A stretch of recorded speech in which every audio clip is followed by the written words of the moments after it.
Yeah, but how come I'm not? Amber, can you let us be visible, please? It says the host has stopped videos. Oh, I see. Meg, I think I used yours. Well, I'm here too. Okay, you're there? Good. Okay. Yes, Am I I'm saying- here. Okay. Amber, Ashley? can Yes, one of I you- will do so right now. Thank you for bringing that to my attention. One moment, please. Having a good day, Amber? Your favorite day of the month. There we It's go. almost the weekend. I thought it started. If you have any questions, the chat box is currently open. You can also use the raise your hand feature. And so we are live streaming and recording. Oh, have we begun? Oh, yeah, we already are. Okay, so welcome, then I will begin.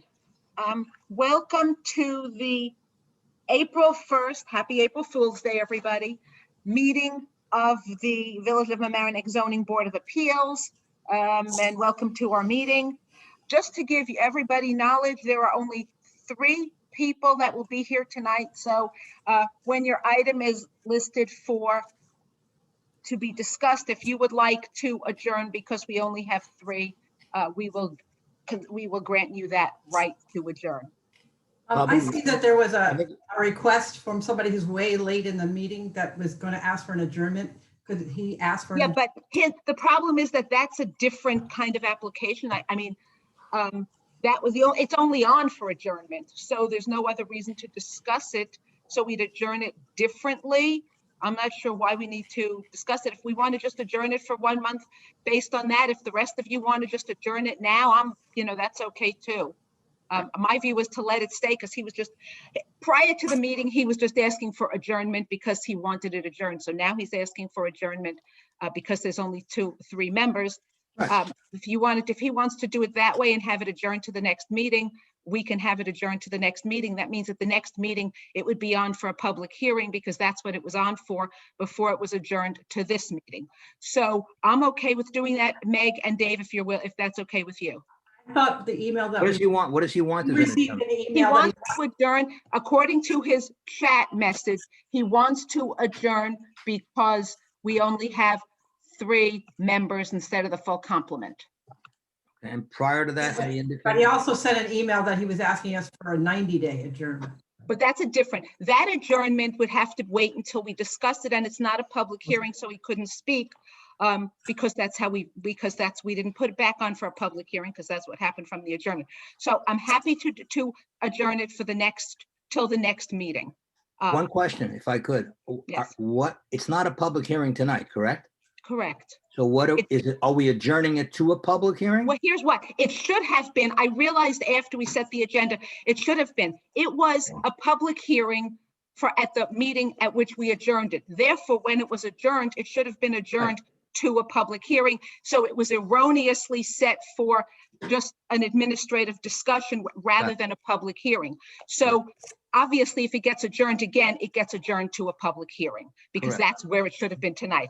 So I am happy to adjourn it to the next meeting since there are only 3 of us, as we would do for anyone else who wants to be adjourned until the next meeting. So You Meg wanna and give him- Dave, You want to give him 2 months? what? 1 month till the next meeting. There's no reason to adjourn it more than that. That's what everyone else is being adjourned for. No, but I say he was asking for more, right? He was asking for 3 months. Right.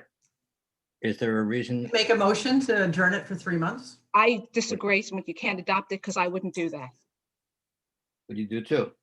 I'm sorry, I wouldn't do 2. I would do it for 1 month. Would you do 1? I would absolutely.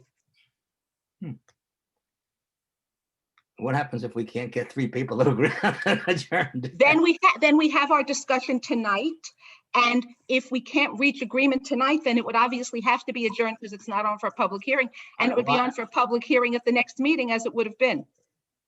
I would go along with 1 month as long as it was clear it was without prejudice. If they want to make an application to be considered, it'll be considered.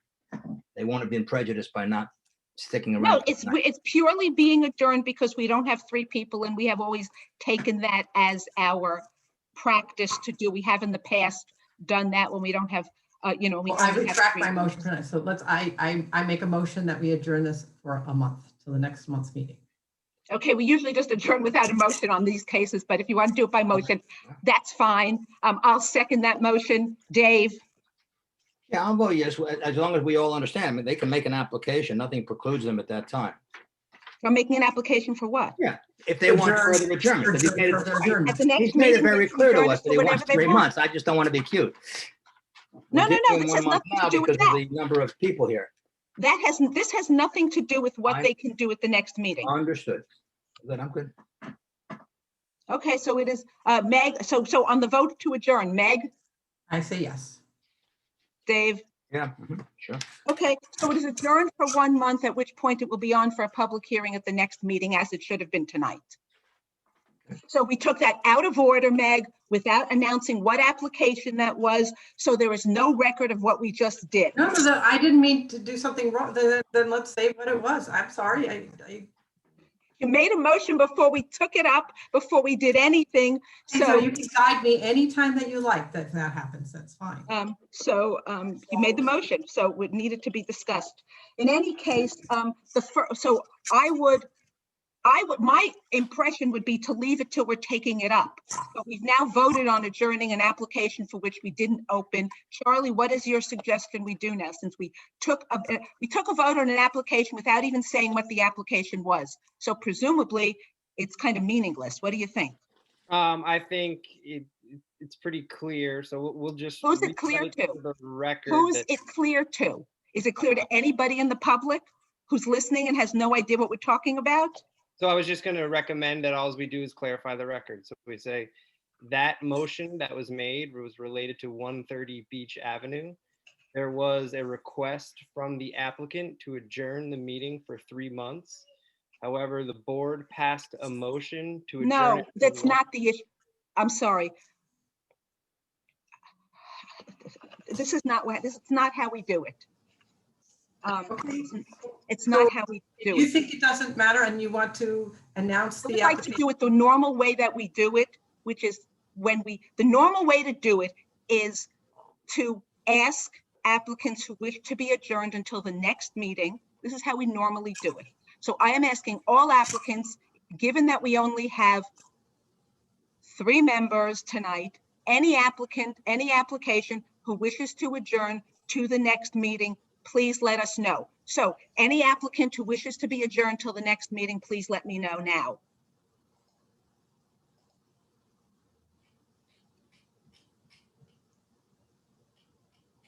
There's there a any- hand raised for Stuart Teekert.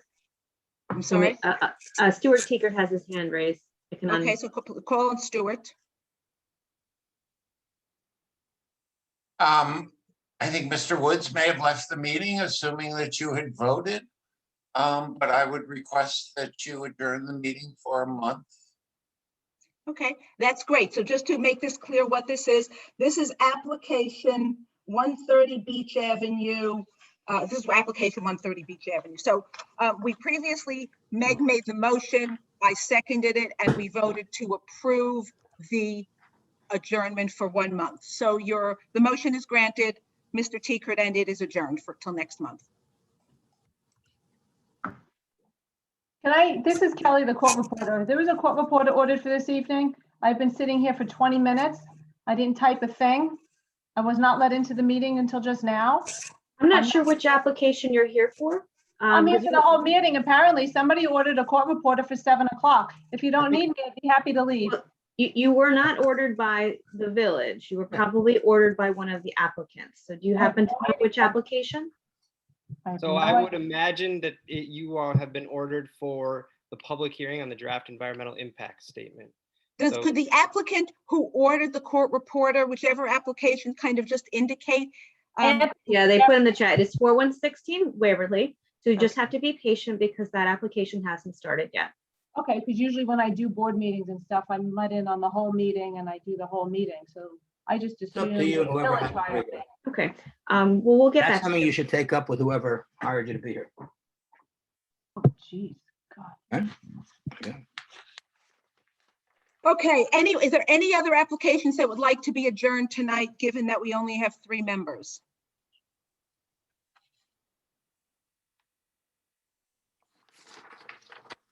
Okay, I'll take that as a no. So then we will proceed to the agenda. The first item on the agenda, and this is what the court reporter is here for. So if you would please let the court reporter, whatever in means for a court reporter, so that she can do her court reporting. And I will, and then wait till she's on, and then I'll call it so she can have everything down related to that application. Okay, I'm beginning now. This is the application, Ms. Cullen, that I believe you were called for. So we are opening the public hearing on the draft environmental impact statement for 15/8/2018, 416 Waverly Avenue.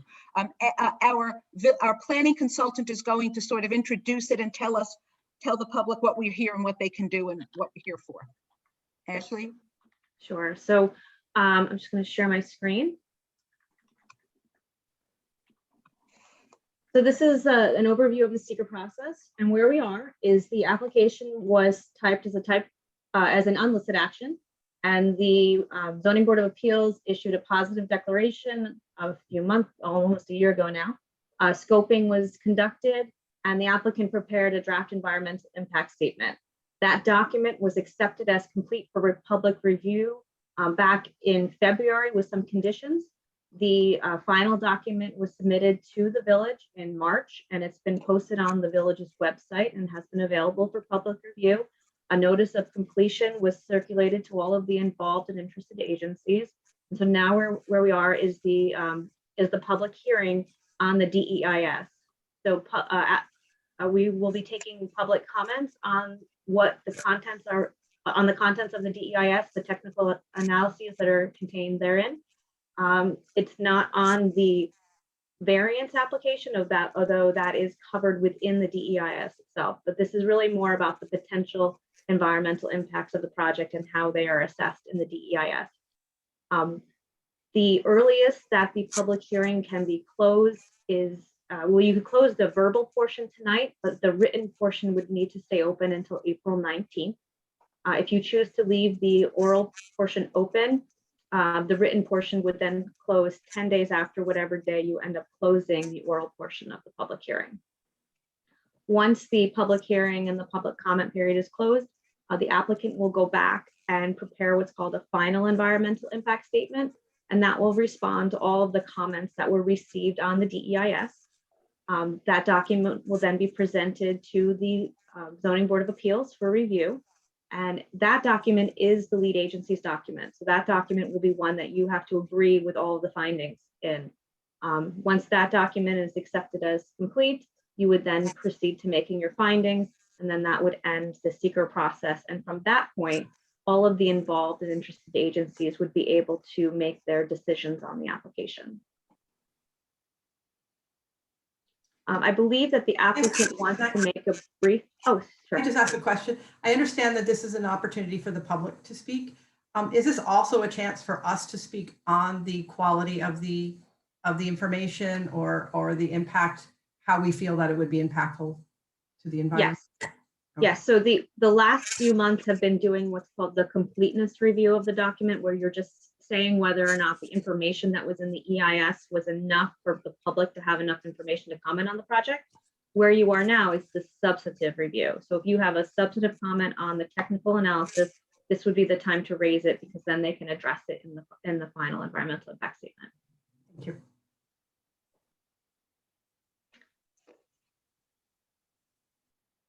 So I believe that the applicant was going to do a brief presentation. So whoever from the applicant's team wants to do that, if you raise your hand. Okay.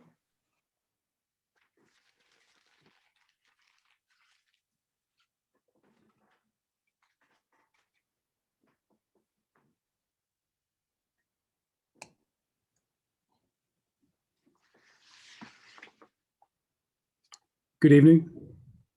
Ms. Lai, are you ready for me to proceed, or? Yes. Good evening, Chairwoman Kramer and members of the board. For the record, my name is Tony Joffrey. Ms. Cullen, you are here for this application, and you do not need to transcribe the rest of the meeting after this this agenda item is completed this evening. So thank you for your attendance. This application is submitted on behalf of East Coast North Properties LLC and involves the premises located at 416 Waverly Avenue.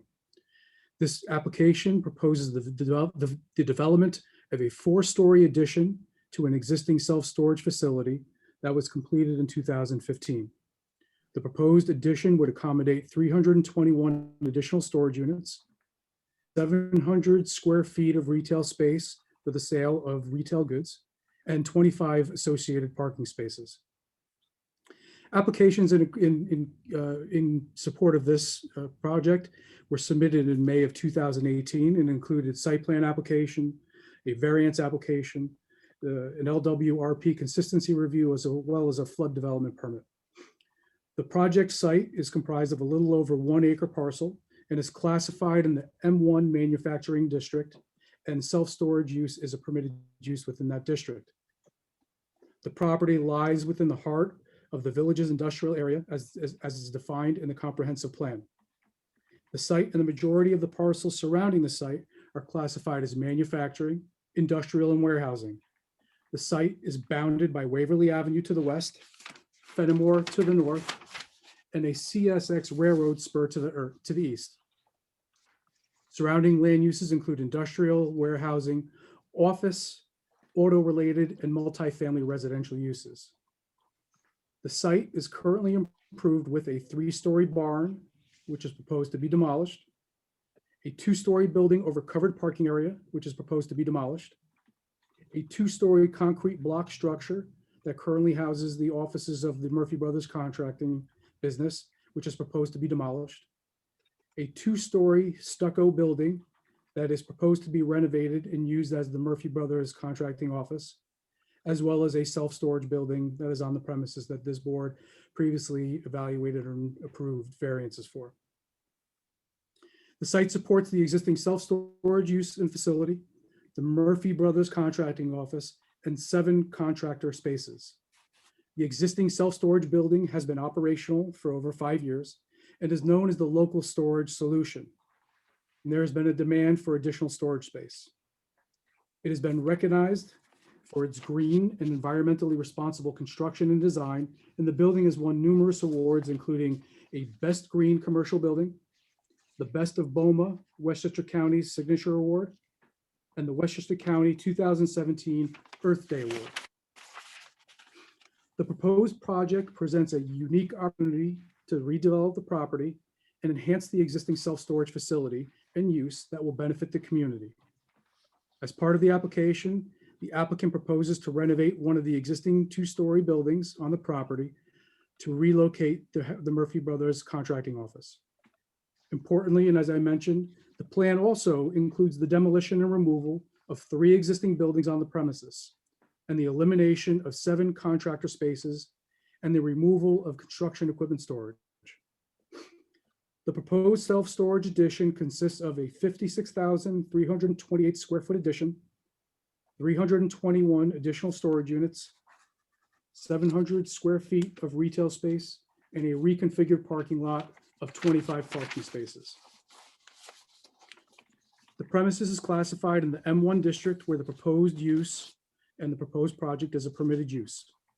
The proposal is consistent with the village's comprehensive plan, the Waverly Avenue design study, the maker zone, which support a mix of uses within the M1 manufacturing district, beyond its traditional uses and low impact industrial uses. While there are variances that are required as part of this application, this proposal will provide a number of benefits, including providing a valuable service to the community. The need for self-storage in the community has increased significantly.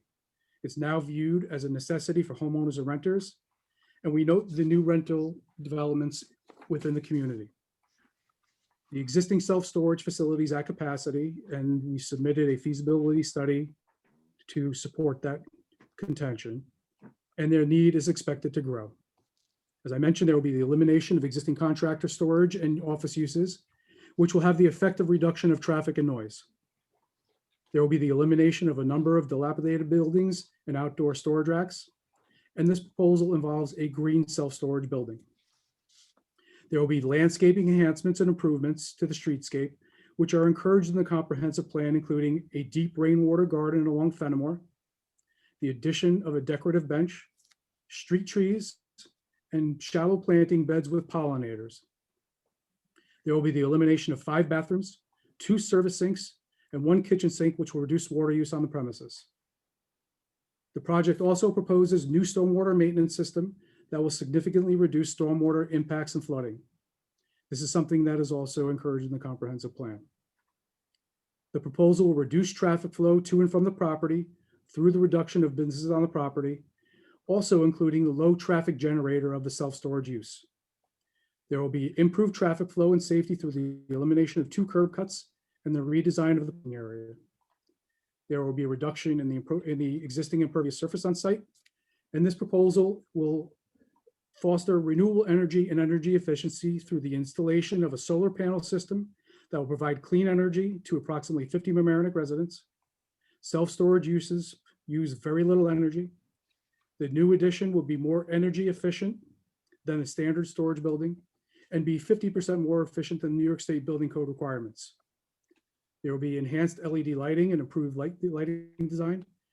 And there will be increased tax revenues to the village and the school district with little to no impact on village resources, emergency services, or the local school district. Not to mention that the construction will involve at least 200 local tradespeople. We submitted a significant amount of information, and the DS has a lot of information for the board and the community to evaluate. And we look forward to your comments so that we can incorporate any of your comments in the FEIS. Thank you very much.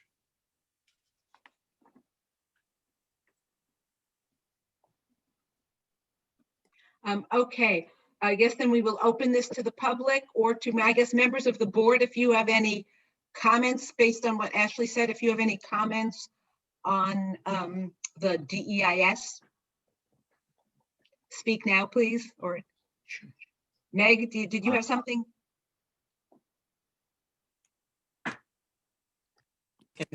I do have comments. I was going to wait and see if there's anybody from the public, but otherwise I'll.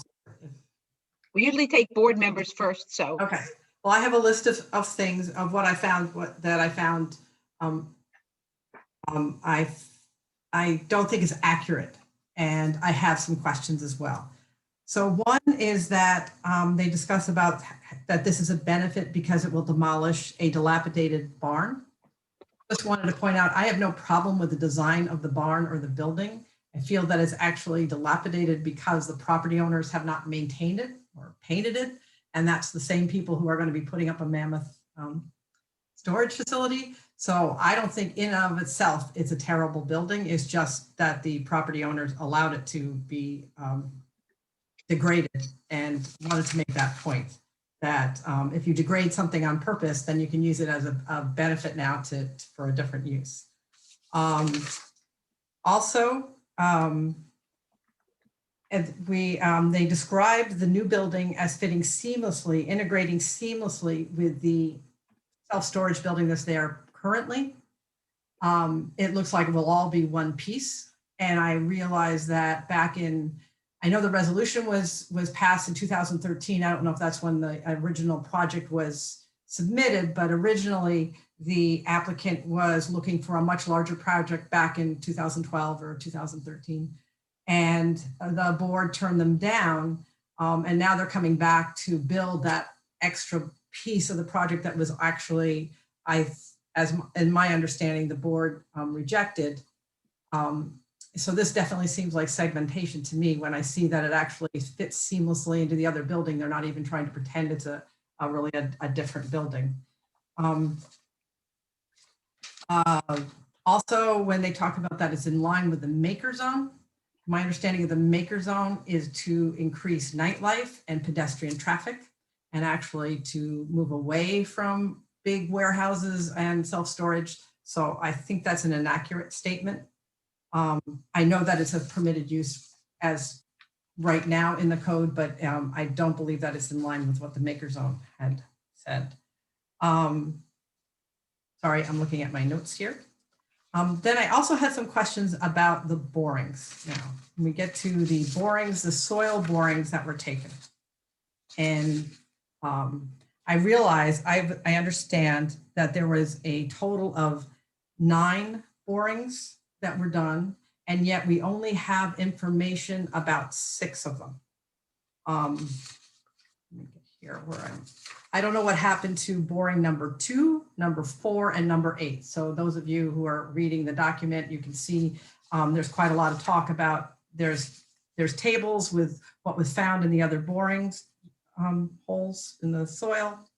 And you can see that there were 9 and we never hear about 3 of them. So that makes, I wonder why we're not hearing what were the results, or were those, the results of those borings analyzed. I do know that there were 2 tanks that broke with hazardous materials in the past. I wondered where they were located on the lot and if that is anywhere close to where these boring samples that we don't know anything about were located. And I'm getting there.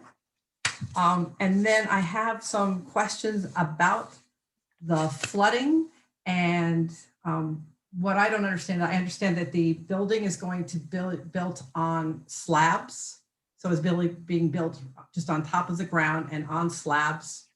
I suppose then that I couldn't see, I didn't understand. Is there any gates for flooding? Is the water just displaced? Is it going to be a stone slab and then the building put on top? Because in my mind, it's really quite expansive, this building. It takes up the entire width, if you want to call it, of the lot pretty much when it's added to the other building. I think that would basically prove to just displace the water.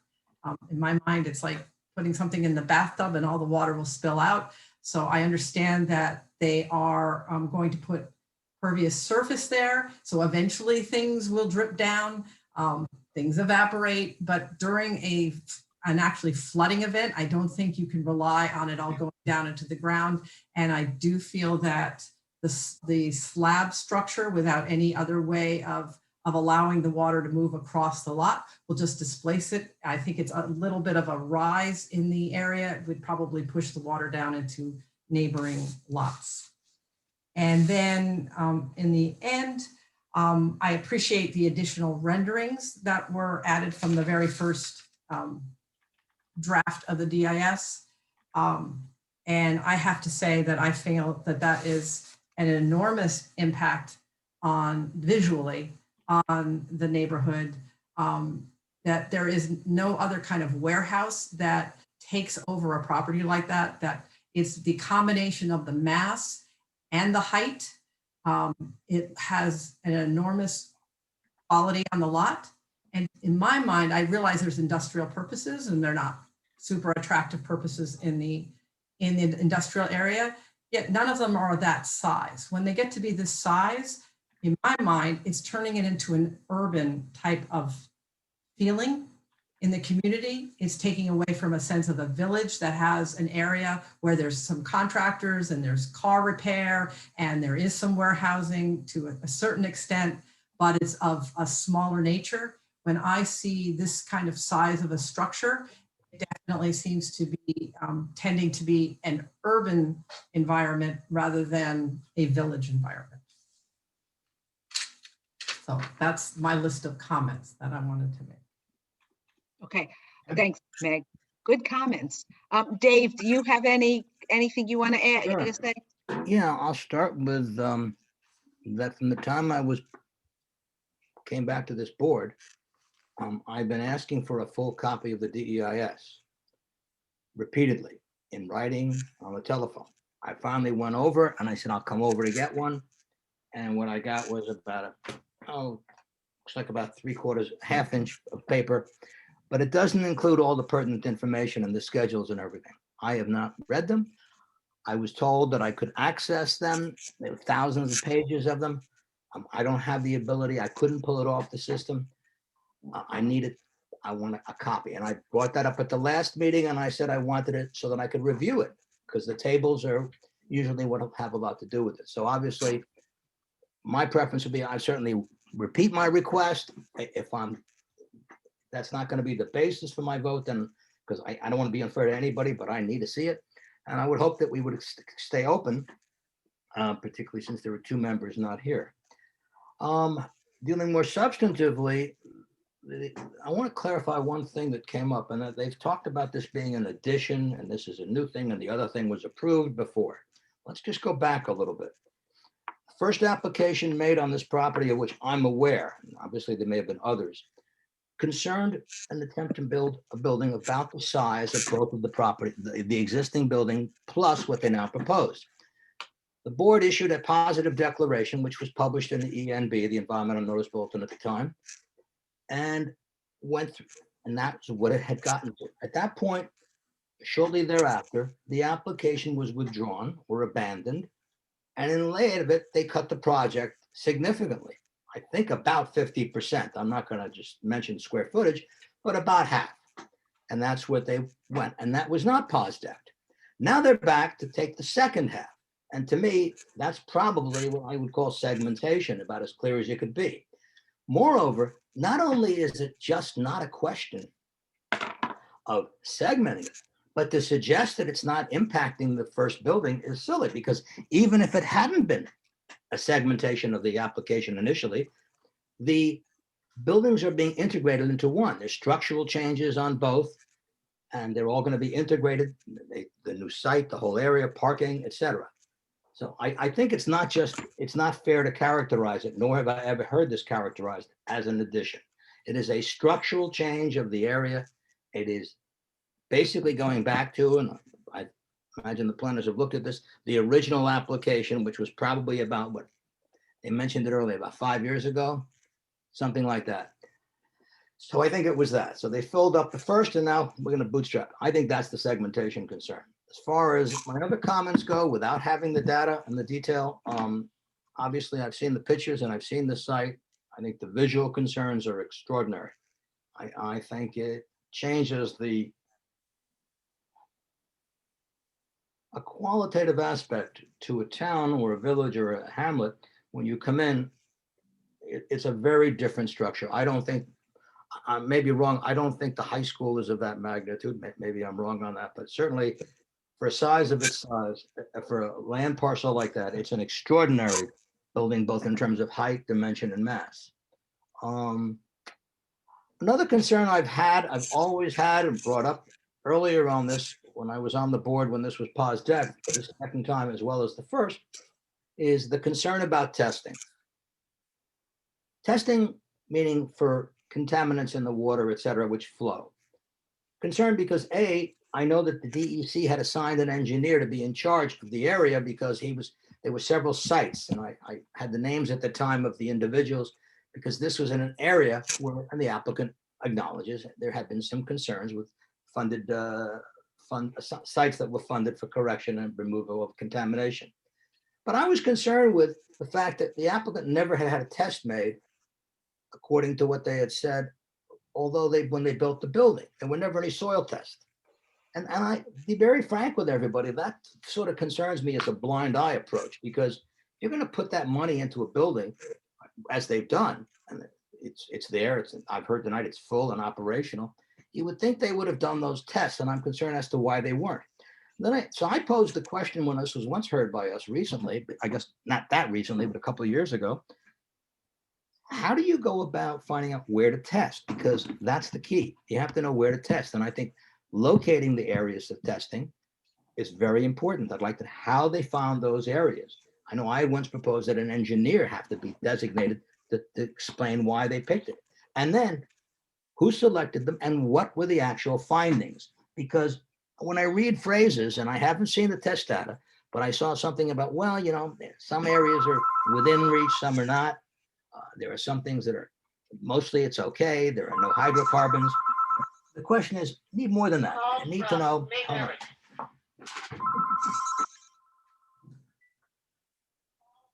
Sorry about that. Phone rings here. I suppose it's better than flushing the toilet, as some people have done. I think it really comes down to, I'm interested in the test and the results, particularly because of the water in the area, because it's not a matter of the contaminants even remaining stable. For example, in dredging situations, often when you dredge, you take materials, hazardous waste that has been embedded, And you actually can create more of a problem by circulating it than creating it to be infused and with other materials in the water. So I'm very concerned about that. I don't know if there was any coordination done with DEC. That's it. So basically my concerns at this point, without having read the data or the full reports, are the testing, the visual, the segmentation, coordination with DEC on this. And one last thing, and that is what is going to be left there? Because I was always baffled. I had thought that they were going to be removing a lot of the extra buildings as part of the first building, but I was incorrect on that, or it wasn't applied with it. I'm probably just incorrect. But what's going to be left here? And how does that impact the parking? Because this is, by anyone's standard, if you take this amount of land and you look at that amount of structural improvement, I would be hard pressed to find anything close to it in Mamaroneck or in adjacent communities. So it's obviously a very serious concern. So that's my initial comments. Okay, let me add my comments then before we go on. I have relatively few to add. The first has to do with the size. I think this project is enormous. I think it looks enormous in its setting. I think that the attempt in the DEIS to explain why this is consistent with the area and everything else, I think there was something about, oh, it's not the biggest building in the village, maybe not, but it's the largest in this area. It is the most solid in terms of the way the structure looks. And therefore, I think the visual impact is enormous. I do not think that the DEIS really gave it enough consideration. The second thing is there's a lot of discussion about need for this because people, now it's clear that people need storage. And I know that earlier on there was showed how many residents were from the village of Mamaroneck, but it actually wasn't residents of the village of Mamaroneck. I think it was based on the zip code, and or two zip codes. And as I recall, and I didn't get the sense, two things. First of all, I'm not sure why, just because you live in the village of Mamaroneck, you need to have your storage in the village of Mamaroneck. I don't think that there's any need, that there's necessarily a need for storage facility in the village of Mamaroneck. So I don't think you dealt with that question at all well. I will say that when I lived in Manhattan, we had our storage in Queens. And now that we live in Mamaroneck, we have our storage in Yonkers. I see no need to have our storage facility in Mamaroneck, nor do I think there is something inherently necessary about having a storage facility in the same village that you live in. And my final comment is really on the overall. When this was first coming to the board, we made it very clear to the applicant that all the board members needed hard copies. And so we were each given 2 volumes. One had all the appendices and one had the material itself. Subsequent to that, and this is not the applicant's fault, I certainly asked the village planner whether or not we needed to keep all that, and they said no, we would be getting complete new information. And I threw out, actually I recycled all the paper because there was an awful lot of paper, and used it for all my home printing during the COVID era. We never got it complete. You kept sending us piecemeal pieces. And as Dave points out, we got some of them in hard copy. We didn't get the rest. I do not believe it is acceptable for you to have done it only online. I think that is an unacceptable way to submit it. I think it is impossible for people on their home screens to sit on. My screen is, 13 inches? Very difficult to read anything, nor am I going to print it out on my own computer. I think that the applicant should have provided a complete new copy of everything. It was so clear to the applicant that this had to be hard copy. I will tell you that when it is time for your final EIS, you must provide an entire hard copy for every single board member and make sure that they get it. So those are my additional comments. Now we will open it up to the public. I just have one more, just really quick one. Oh, sure, go ahead. Go ahead. Was also in the DIS, they talked about it needed to be a certain size, because if it wasn't a certain size, it wouldn't be profitable. And I'm thinking they seem to be then, was the one building that they have, the one building, is that not profitable for them? That I think they're somewhat disingenuous then when they went ahead and built that one. If that is not enough for them to make a profit and they need this extraordinary size added to it, then that's definitely segmentation, because you always knew you weren't making enough money with the first one and you were just waiting around to make the second one. Either that, because I would assume that it's been operating, I believe, for 7+ years, that you have been making a profit. And so I think that statement doesn't make sense to me, that you need this mammoth building, otherwise you wouldn't be able to make a profit as a self-storage. You would definitely make more, but that's the necessity for that size. Thank you. Okay, all right. So Ashley, did you have something to say? Wanted to touch on a couple of things. So there are hard copies of the DEIS Volume 1 available at Amber's office for each board member. So those are available. The appendices oftentimes is provided on a CD or jump drive, because they tend to have a lot of paper that's not always something that board members read, like all the synchro files for a traffic report, for example. However, I'm sure that they can provide those copies. I know there's at least one available in the office. So Dave, if you want to pick that up from Amber, that's Sure. available. This is what I got. This is exactly Okay. what I received, and I picked it up. And just to Ask answer your But question I'll about be- and it's not your fault. I've been asking the applicant, I've been asked, the last meeting I made it clear, the chair made it clear. You know, I don't know. It's hard to stop these things, though. Yeah. I'd be happy the to. phase 1, the full phase 1 and the full phase 2 are contained in the appendices. Okay, And the phase 2 testing locations were based on the analysis in the phase 1. And I'm sure that will be, you'll be able to look at it firsthand in the Good. appendices, but it's also will be explained in the FEIS. super, great. Okay, is there anyone from the public who wishes to discuss this applicant, not the app, is the DEIS only. We're not discussing the variance itself right now, just the DEIS.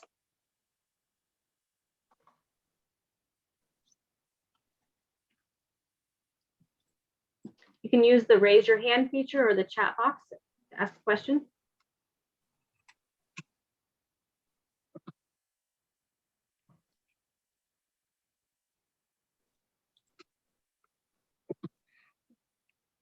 Nobody seems to be raising their hand or asking questions. Do you see anything, Ashley? I mean, I don't see any hands raised.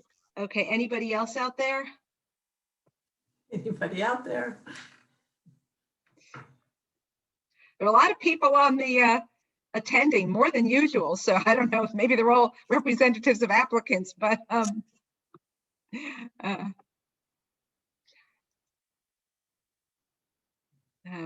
so it doesn't seem to be anybody. Okay. So Ashley, what happens now? I just giving us our. So your choice is either to close the oral portion of the public hearing, and then the written comment period would end on April 19th. So the board members that aren't present tonight would be able to submit written comments before that date. Or you can keep the oral portion open until the next meeting and then close it at the next meeting. It seems like there might not be many comments from the public pending. So it's really whether or not the board members will be able to submit their written comments in that time frame. Meg and Dave, what do you think? I mean, Dave, will you be able to get the hard copies, assuming they're there, in fact, the entire copy, but not the appendices? So, I want the appendices is what I want. all right, then let's get the But I would appendices. like- Appendices from Amber. Yeah. Amber has a hard Yeah, copy. she of said I it. got a copy. That's fine. Thank you. And that's the latest one. And I guess the latest copy I got, the only copy I got when I picked it up was dated January. Is that correct? That was just some No. changes. It should Dave, be, that's just- No, we that should be received amended dated pages, March. wasn't a complete amendment. Hi, we received documents yesterday that were actually from Cuddy and Fedder that who What did you receive? dropped them yesterday? off. What did you receive? Binders of the documents. Dave, So, I actually didn't hear Madam from Chair? you requesting today. Did you speak with Barbara in the office today? Is that? No, it wasn't today. It was from a week after I was on the board, about 3 months ago, I guess. It'd be 3 months or so. And it was at a meeting, 2 meetings I asked for it, including the last meeting. And I said, I've been asking. I mean, I'm not going to beg, but I've been asking. And I actually, when I did call, they, no one here but came downstairs and handed it to me outside. and with some papers, and I said, okay, this is it, this is the whole thing. Oh, absolutely. And I said, well, okay, and it's not, it's obvious to me, it's not. Madam Chair, if I could just offer something But in in any event. response, just to flesh out something that Ms. Nowak indicated. We did submit full copies of the binders by Federal Express in accordance with the appropriate timeframes.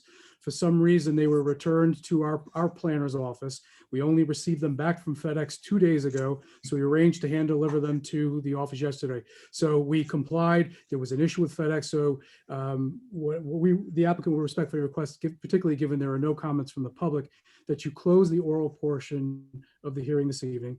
You do have the copies that Mr. Neufeld and others may be looking for, and you have more than 2 weeks to provide additional written comments for the record. Okay. Meg, what are your thoughts about this? And Dave, That's what's your true thoughts for about our- closing?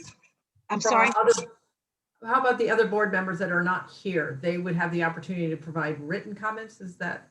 Yep. As well as us in the Till next. the 19th, and you can provide more written comments. My comment would be this, that I think it's irregular and improper. I'm sorry that they didn't get here on time, and I'm glad that the applicant made an effort, and we can throw Fed Express under the bus. But in the meantime, I think what's appropriate is for everyone to get their copy and their procedures and then deal with it at the next meeting. I'm certainly not in a position to get the materials, read them, because I'm away for a week, which is the last time I can push back a credit for a lost trip a year ago. And so I would like it put over, and we have 2 members not here who we know haven't seen the binders because they just got delivered. So I think, I understand it was no fault of the Fed Express's fault, not anyone else's, but probably the applicant. Madam Chair, may I offer Be a that as it compromise? may, I don't think we should then just say, okay, the whole process just gets quickly set aside. This is the first hearing on this. And I would say we can close it up at the next meeting. That's with my approach. Yeah, Mr. Joffrey? Yes, thank you, Madam Chair. As a compromise, given that there are no comments from the public and nobody's appeared, can we close the oral portion of the hearing this evening, and you can extend the time beyond the 19th? You could give 30 days to provide additional comments. That would afford Mr. Neufeld and other board members additional time to provide the written comments. But I think if I could respond to that, I appreciate that, and that's very gracious of you.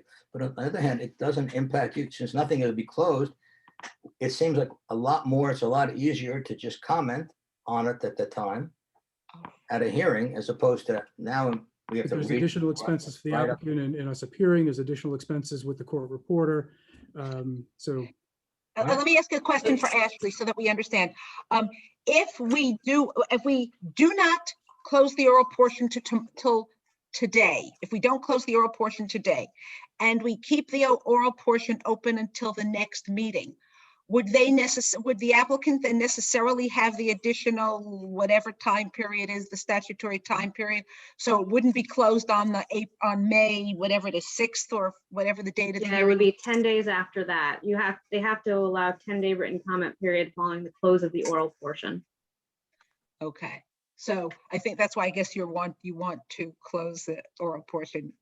right. Today. And again, the public had an opportunity to speak. We closed the oral portion, and you could keep the written portion open longer for 30 days. That's a significant period of time. And this way we wouldn't be pushed further along. We wouldn't have the expenses of going to an additional public hearing next month. And it certainly affords the 2 board members that are not here a significant period of time to provide comments, and certainly Mr. Neufeld to provide comments.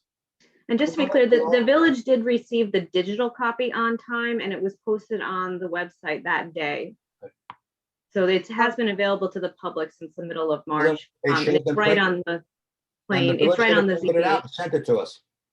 Meg, what are your thoughts on closing? Either 2 choices, I would say. We only have there are 2 things. Either we close the oral portion today and leave the written portion open for 30 days, or we don't close anything today and we extend the hearing until the next.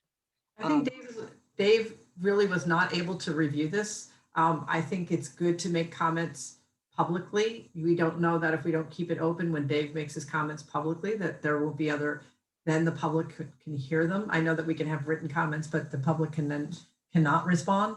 So, and since we don't have 2 board members here to voice their opinion on this right now, I say that we keep it open. Given that, Mr. Duffy, you're not going to get 3 votes to close the hearing today, I think the hearing is going to be left open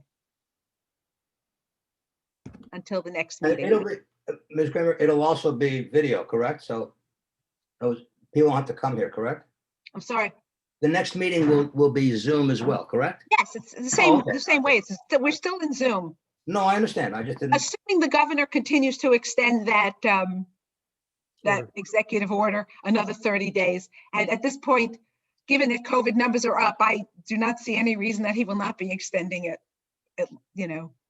for a while longer yet. Okay. Okay, so then I guess we are adjourning it. The public hearing is adjourned until the next meeting.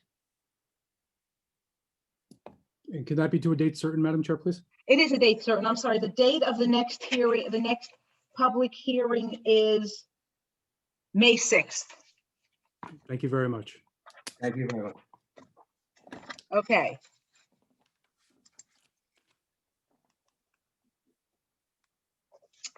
Okay, Where should I go? Which office should I go to pick up the DIS and schedules?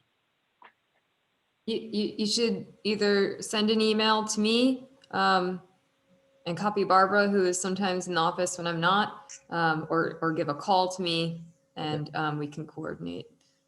Sounds like a plan. okay. Next item on the calendar is case number 1S 2021-620 East Boston Post Road, which is a sign variance. Now, before the applicant, is the applicant here?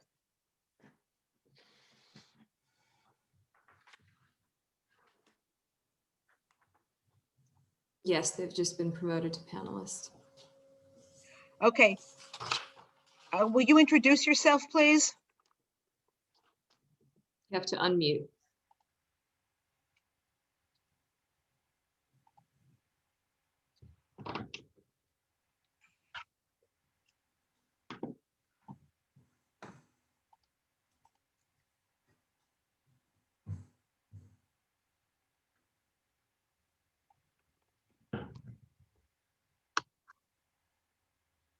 Hello, Hi, can you hear me?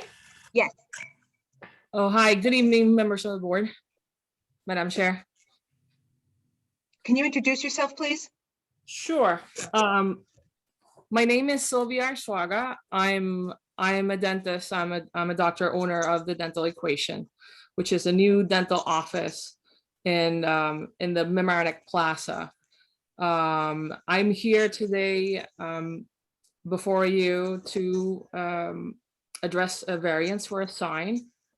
The reason for the sign variance is that we want both signs to be in the same size, and in accordance to the code or the section 286 12B3, an accessory sign needs to be 50% less smaller than the primary sign.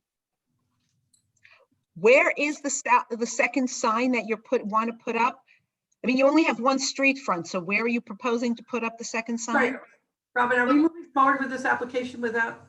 There's a This is question a on gay the application? application. I'll get to that in a second. I just want to answer just at least so I understand it. No, then I will make that, then I will tell her that. Could you just tell me where the sign is that you're proposing? So the building or the plaza, it's an L shape, and one of the signs, or what is considered the primary sign area, is on Post Road. And then the secondary, or it's what is treated as a secondary sign, is toward a parking lot, which is closer to North Barry.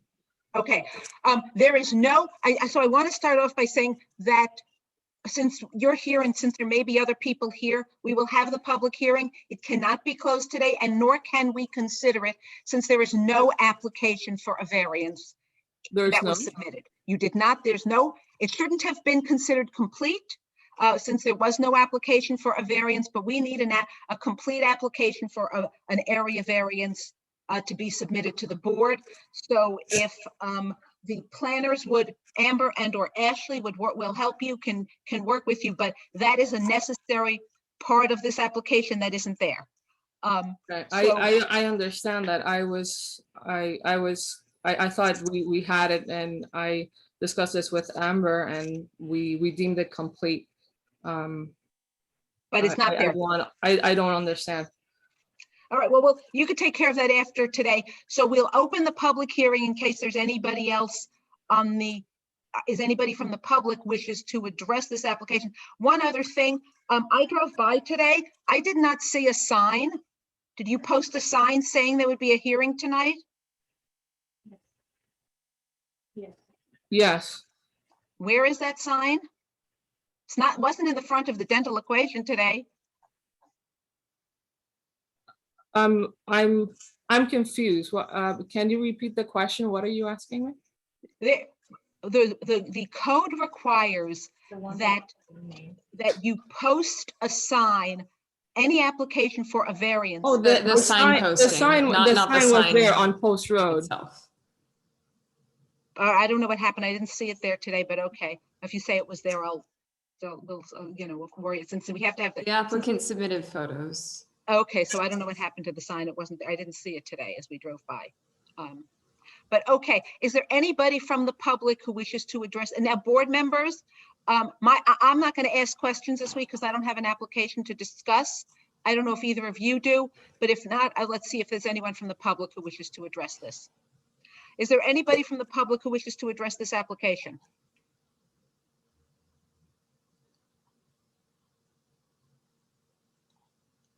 I don't see anyone who wishes to speak.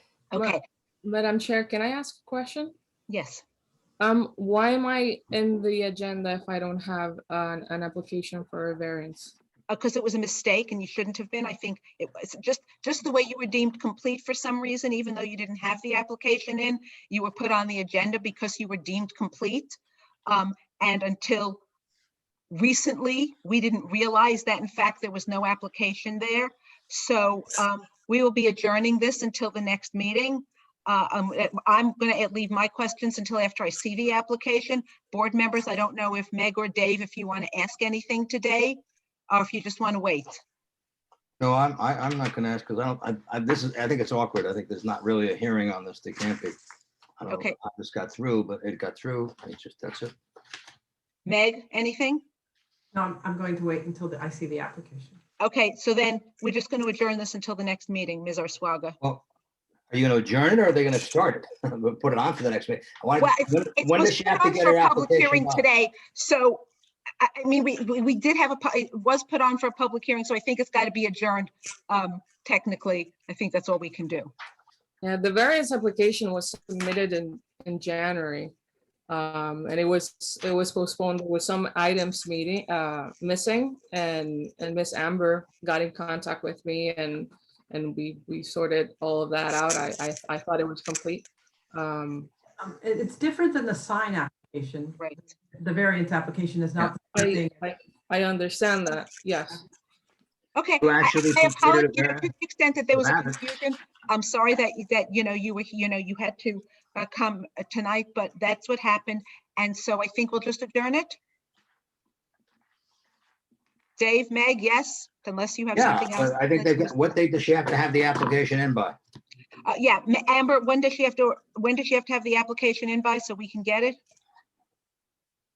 Well, I suppose we'll have to discuss that and get back I to the think we have to applicant. discuss it now. Dave Okay. and Meg, When when What, would you don't we like? have the isn't there a cutoff date by application Yes. submitting?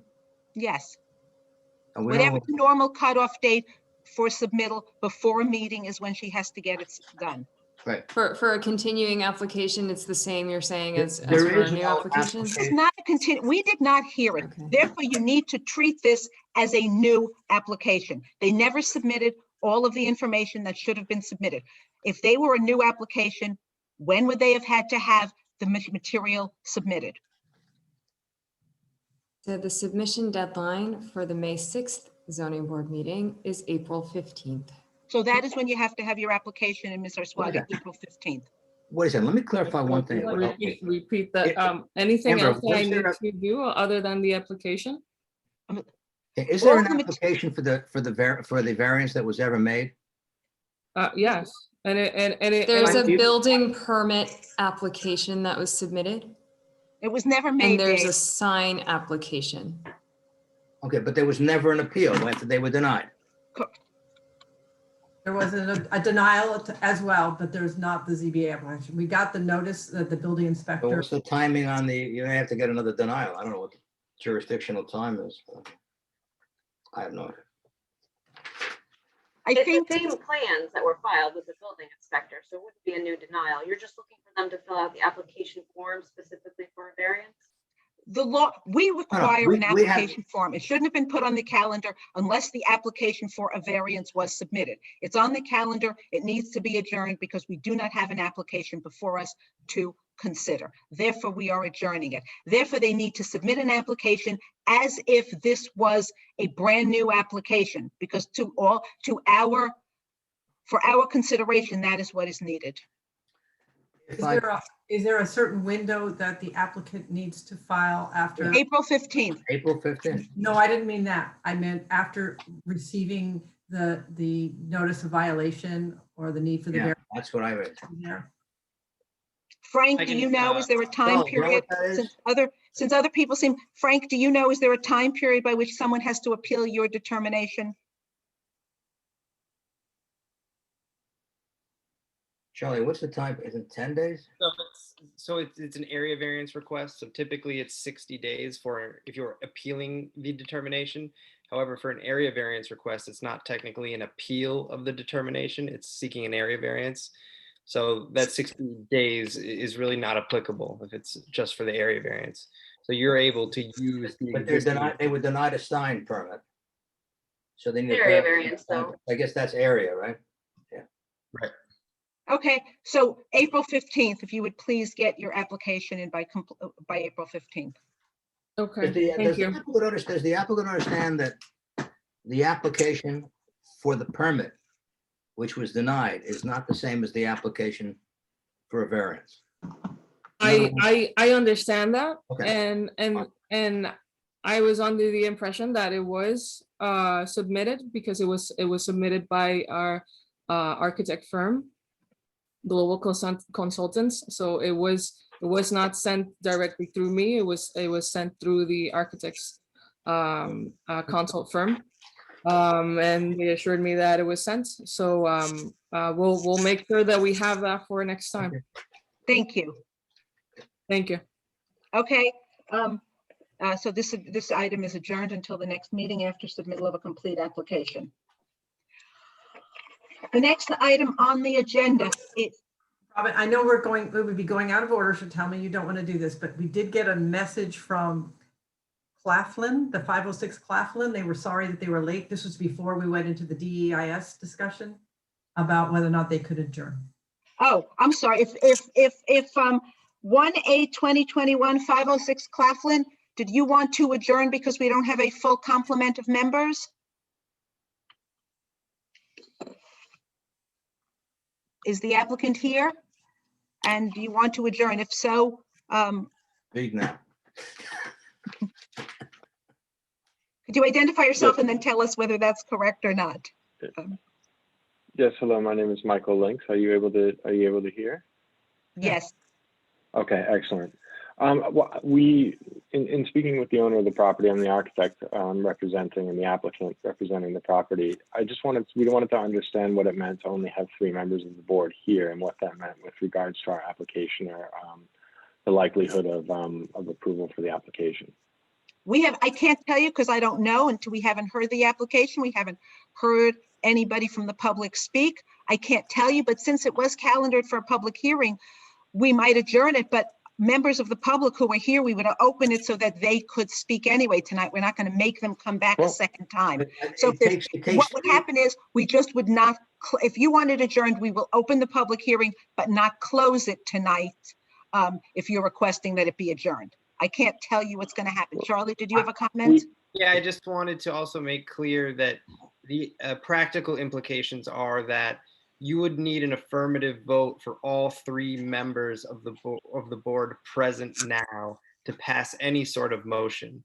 Whereas if you had a full complement of the board, you would have needed 3 out of the 5. So that's the practical implications. Understood, and that was my expectation. So, obviously without knowing, and having heard it, that was the practical understanding that I'd like. We'd prefer not to adjourn this evening. If we don't have the full complement or full support of all 3 members of the board, would we be able to adjourn until and represent next week? I'm sorry, we're not going to know whether or not you have the full complement. The way Sure. we do it is we Of hold a course. public hearing, we ask questions, members of the public speak. At that point, the board members decide whether to close it. And at that point, we will discuss it. So you wouldn't really know whether you're likely to get 3 votes or not until after we've closed the public hearing. Sure. All right. Well, I think we'll opt not to adjourn this evening. We'll present when our turn is. Thank you for the clarification. Much appreciated. Sure. Okay, going back to the agenda, the next item is case number 1I-946 East Boston Post Road for an interpretation. Madam Chair, Yes, I would like to recuse from this application. It's at a site that is in my line of sight from my living space and my audio line of audio, which I have made very clear publicly in the past. And so I feel that I should recuse from. given that one of our 3 board members is recusing, this application has to be adjourned. We do not have a quorum to consider it. So application 1I-946 East Boston Post Road will be adjourned because we don't have a quorum for that application. I have a technical question. This Yes. is an application for an interpretation, correct? Yes, So, members of the board, because we do not have a quorum, there can't be any further discussion on the application until we. I wasn't discussing it. I'm sorry. Charlie, I was just trying to ask what it was. and their current application is for an interpretation. All right, okay. That's all I wanted to know. I wasn't discussing it.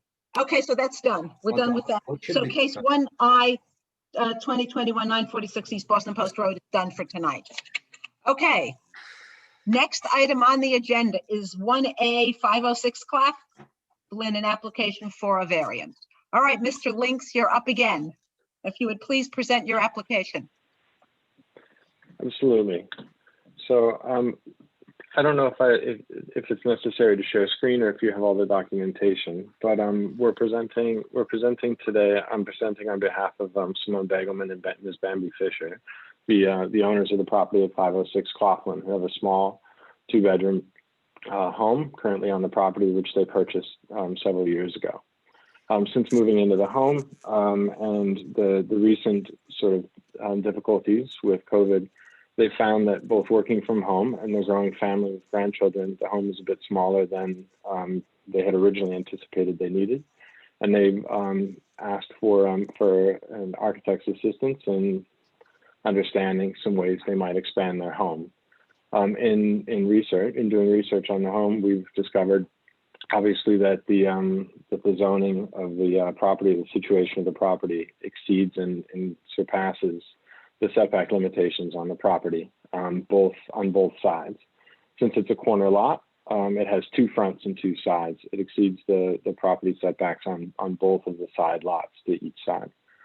The proposal that we're going to make is to add 1 bedroom and 1 bathroom above the existing garage, not expanding the existing footprint of the building, which is a portion of which is outside of the setbacks, but we will be expanding the area which encroaches into the setback zone. We've reached out to homeowners in the area as required by the zoning code with letters, and we've received thus far positive feedback from the neighbors in direct relation, and we're hopeful that that's helpful in obtaining some approval. We're applying today under the zoning 342-65 nonconformity of use, and that we're not expanding any of or the alteration does not propose to expand or increase the footprint in any existing nonconformity of the building use. We've also noted that the property does not meet the existing area requirements for our 15 zone, which is 15,000 square feet. The property itself is just around 11,000 square foot of land. And therefore the setbacks we feel are, and especially in a corner lot, are a bit unfair to the property. The property itself is well below the square footage of the average area for two bedrooms, as well as for most of the single family residences in the area. So we feel that the addition not only maintains a modest size home, but it also only increases the roof line over the area in a very small way, not to substantially impact any of the neighbors or the street frontage. So we've prepared some images of the proposed expansion above the garage as well, which are in the zoning package, along with our assessment of the implications on the zoning as well. So we showed some of the different local residents, and we just kind of picked a bunch of properties in the area that we thought demonstrate an eclectic nature of architecture and size within the residential neighborhood around 506 Claflin. And by doing that, we hoped that we would demonstrate that the architecture that we're proposing, the size of the home, and the adjacency to neighboring properties is not outside of the neighborhood's expectations. I have a question. Somewhere in the application, it says something about 67 feet expanding. I didn't quite understand what that was. If you are not expanding, if your building is just going straight up above the existing footprint. I'm not sure what that 67 feet represents. So adjacent to the garage, there's no way to get up to the second floor, and the garage itself is a small garage, and there was no place inside the garage to actually drop a code compliant staircase. So we've reconfigured the existing laundry room, which was part of the breezeway, and we've placed a stair next to the garage. It adds 67 square feet of footprint. It only adds, I believe, about 15 or 18 square feet of impermeable surface to the lot because there's an existing stone patio there. So but that portion is well within the existing setback and is not a footprint expansion into the encroachment. I looked at this and I was driving around today, and it looks, you look very close to the property line on Sylvan Avenue. And I wondered if there was not another way you could do this without going up so close to that property line. You know, we looked at several different ways. It's difficult because the property line along Sylvan is actually we're 24 and a half feet away from Sylvan Avenue from the corner of the garage to the property line, which is half a foot over the allowable setback, which is 25 feet, considering we have two fronts as a corner lot. We looked at expanding outwards in any direction, although there's not really any way we can expand outwards as the setbacks pretty much dictate and limit. There's no way to go out. The only way is to go up. We're also over the setback lines along the adjacent property, facing the other way, facing the other side along Claflin Avenue. It's looking at the front to the right of the property or to the east of the property. And because of that, going up over there, we're actually closer to the adjacent home. And I think that we felt that that was actually structurally more complicated, but also potentially more impactful to a neighbor. But you're closer to this property line, as near as I can tell. You're closer to this property line than any other property line. Even if you are non-complying with other property lines, this is where you're the closest, correct? That is correct. We're 9.5 feet from the property line at the corner of the garage. We're 11.1 feet, according to the survey, from the property line on the other side of the lot. All right. Do any other board members have questions? No. Meg, if you're muted, so if you have questions. I got it. This expansion is the only variance required is that little bit of a corner that is already sticking into the side yard. It's not a variance for FAR. It's not a variance for the coverage on this lot. So I think we're thinking about whether it's being really big or not. it's actually within a size, the whole house is not, it's within a zoning compliant size for the lot. The only issue is that one corner of the building sticks out into the side yard. So I feel that that's a fairly small variance that they're requesting. Also, because it's a corner there, it's not as though you're building a window smack against looking at the other property. It's where the windows would be are actually almost within the, where they would be zoning compliant and they wouldn't even need to come to us. So I think because it's really relatively small and it's actually the size of the home is a zoning compliant size. It's just where it's positioned inside the lot. Dave, do you have anything? No, I think it's using the existing property as best it can without having any real intrusive impacts. We Any of the had neighbors- Are any of the neighbors here? I'd be interested. we got 2 letters from neighbors, one of which was opposed, quite opposed. And one of which I didn't understand whether it was opposed. It said, could you please could the building inspector please reconsider? I don't know whether that was trying to say it was I would okay say the one and that you should just grant it, or it was saying we don't like it. I couldn't understand which one that was. one that opposed thought that it made the house look too big. And I would like to make the comment, it's not too big. The FAR is the right size. It's not asking for a variance for too many stories. So it's actually a size of a home that is zone compliant.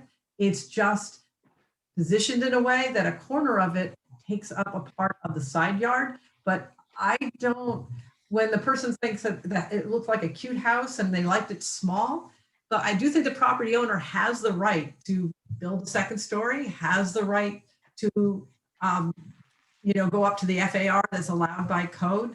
The only thing, they're not asking us, it's not asking them to make it that much bigger than what the code complies. It's just simply that a corner of it sticks. And I thought that the person who was opposing it was actually talking about the bulk or the size of the house. And that's actually not what we're giving a variance for.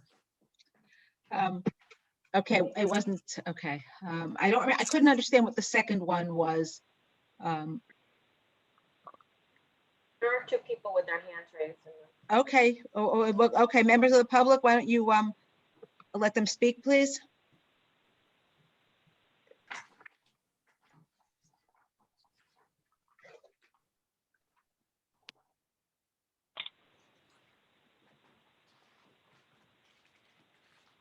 Darius, you've been let in. Hi, how you doing, Ashley? Good, how are you? Good. I could start. My clients are on the line also, the Lightners. They would like to. Excuse me, before you begin, could you identify yourself? Sure. My name is Darius Shefazada. I'm an attorney with the law firm Harris Beach in White Plains, representing the Lightners who live at 620 Sylvan Avenue, the house that's directly next to this house, right on the corner where the encroachment is. Okay, go ahead.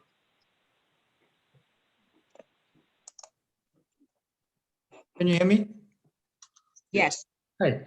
We could have them speak first, speak after that. That'd be great. Yeah, good afternoon. My name is Lars Leitner and my wife Suzanne, and we are the direct neighbors you just discussed on 620 Sylvan Avenue. We are a bit more emotional about this here. I totally disagree what I heard from the architect. In our opinion, this is from the design a really architectural nightmare and has a real negative impact on that corner where we're living. When you look at this structure, it's a massive structure. It looks like it is not really an attached garage.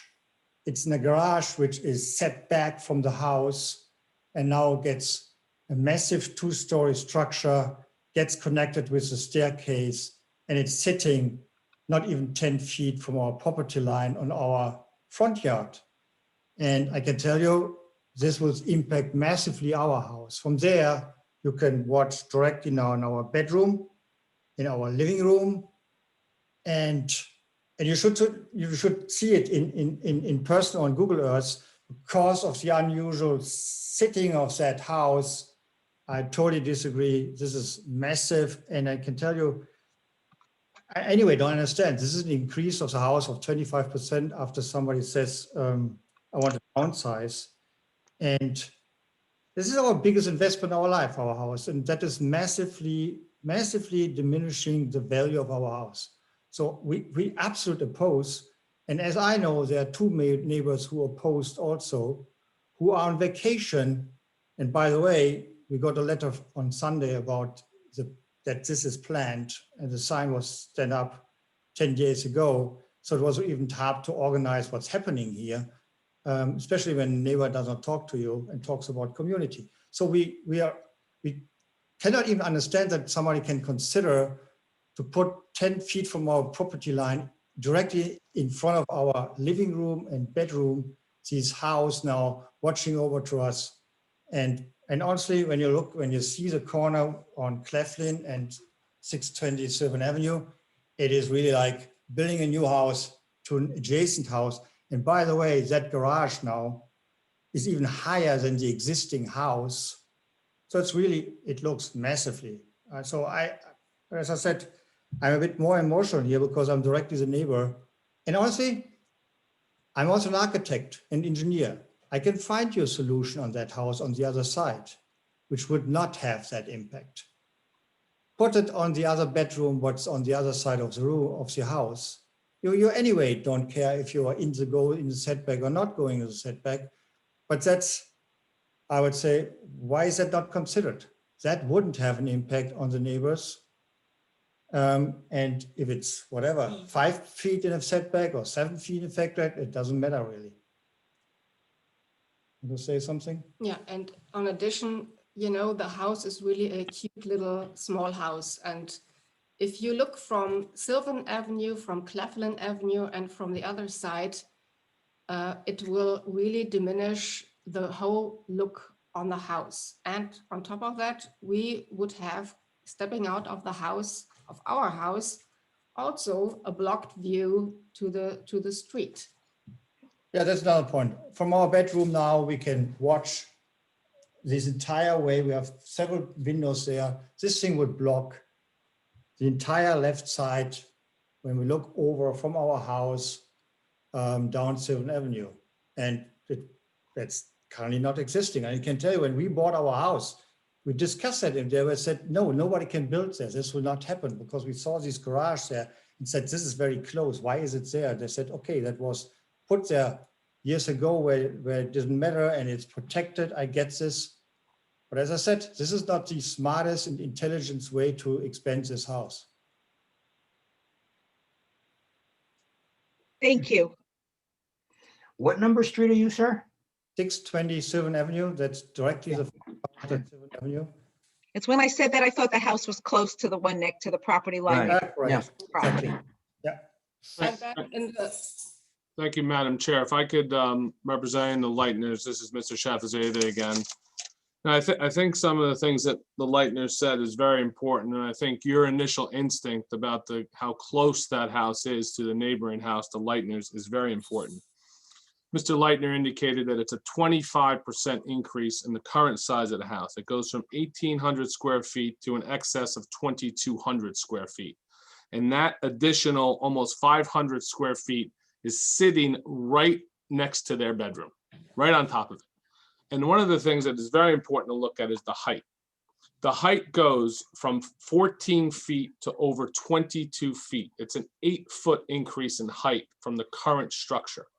A massive, I think you, Mr. Neufeld mentioned in the last project, the mass and height of this on this property, which is substandard, it would increase the nonconformity, greatly demonstrates the substantiality of this expansion. And that's one of the factors for you to consider in weighing this. And there's no doubt that plopping a 25% increase, an 8% height increase with that mass at that location next to that house, it's a travesty. Going through the other 5 factors, the undesirability, change, or detriment to neighboring properties. Of all the places to put it, they put it right there. The only house you can see is the Leitner's house, and they're plopping it on there. It's going to completely cause a detriment to their home, both in property value and enjoyability. And like Mr. Leitner indicated, this is looking right down into their living room, right down into their bedroom, and their privacy is being destroyed. So I think that factor clearly weighs in favor of against this variance. And whether the benefit can be achieved by some other feasible method. Here, of course it is. You see cases about, make a smaller house. That's not what we're saying here. If they want to propose something, there are alternatives here. You can go to the other side of the property. It's not as close as this side, and it may not be non-conforming. And even if a small variance is required from a setback, it's not right next to the Leitner's house, or any house for that matter. Then if you look at, so that's 3 factors. Are there adverse environmental impacts? There's been no analysis of that at all in the EAF that was submitted. So it's really unable to comment at this point. And is this self-created? Yes, definitely. So 4 factors you have weigh against granting this variance. Propose something different. Propose something on the other side of the property, and let us look at that. Let's look at alternatives here. That's the key. But to increase 25% of this mass right on top of our client's property will have a detrimental visual impact. And I think this is, if you're inclined to even consider this, you have to come take a look at it. You can come to our house. The Leitners, I'm sure, will allow you to come in and take a look at this and see the negative impact on the Leitner's house. They're living, this is their home. They've lived there for over 10 years, and they want to enjoy their home without having a massive structure right outside their bedroom. So I thank you for your time, and I ask you to consider these factors. And don't forget, we're increasing a nonconformity here. It's not just this 1 foot or 2. You have a nonconformity, massive structure now being placed right there. Years ago, when it was a nonconformity, you couldn't see it. It was a low structure. It was less than 14 feet, I think. Now it's over 22. So thank you for your time, Madam Chair, and be happy to answer any questions. Was there any other plan ever proposed to you or to your clients? Not By that the way, this was never proposed to us. It was never shown to us.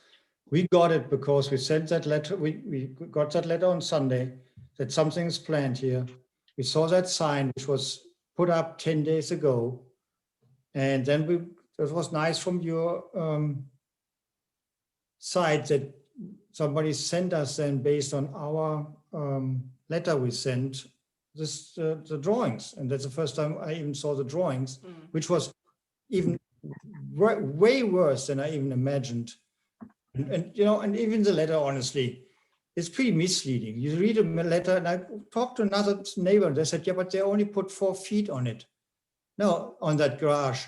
Exactly. The letter says 4 feet above the current house. Means they put 8 feet on the garage. And even I think the letter is even misleading. But they may be able to do that. The issue here is if the only area they can't do it on is the little piece at the corners. That's what I'm saying. In other words, if it wasn't for that, if they were to go inside so they didn't offend those prior, then you would find out when you woke up one morning to some noise.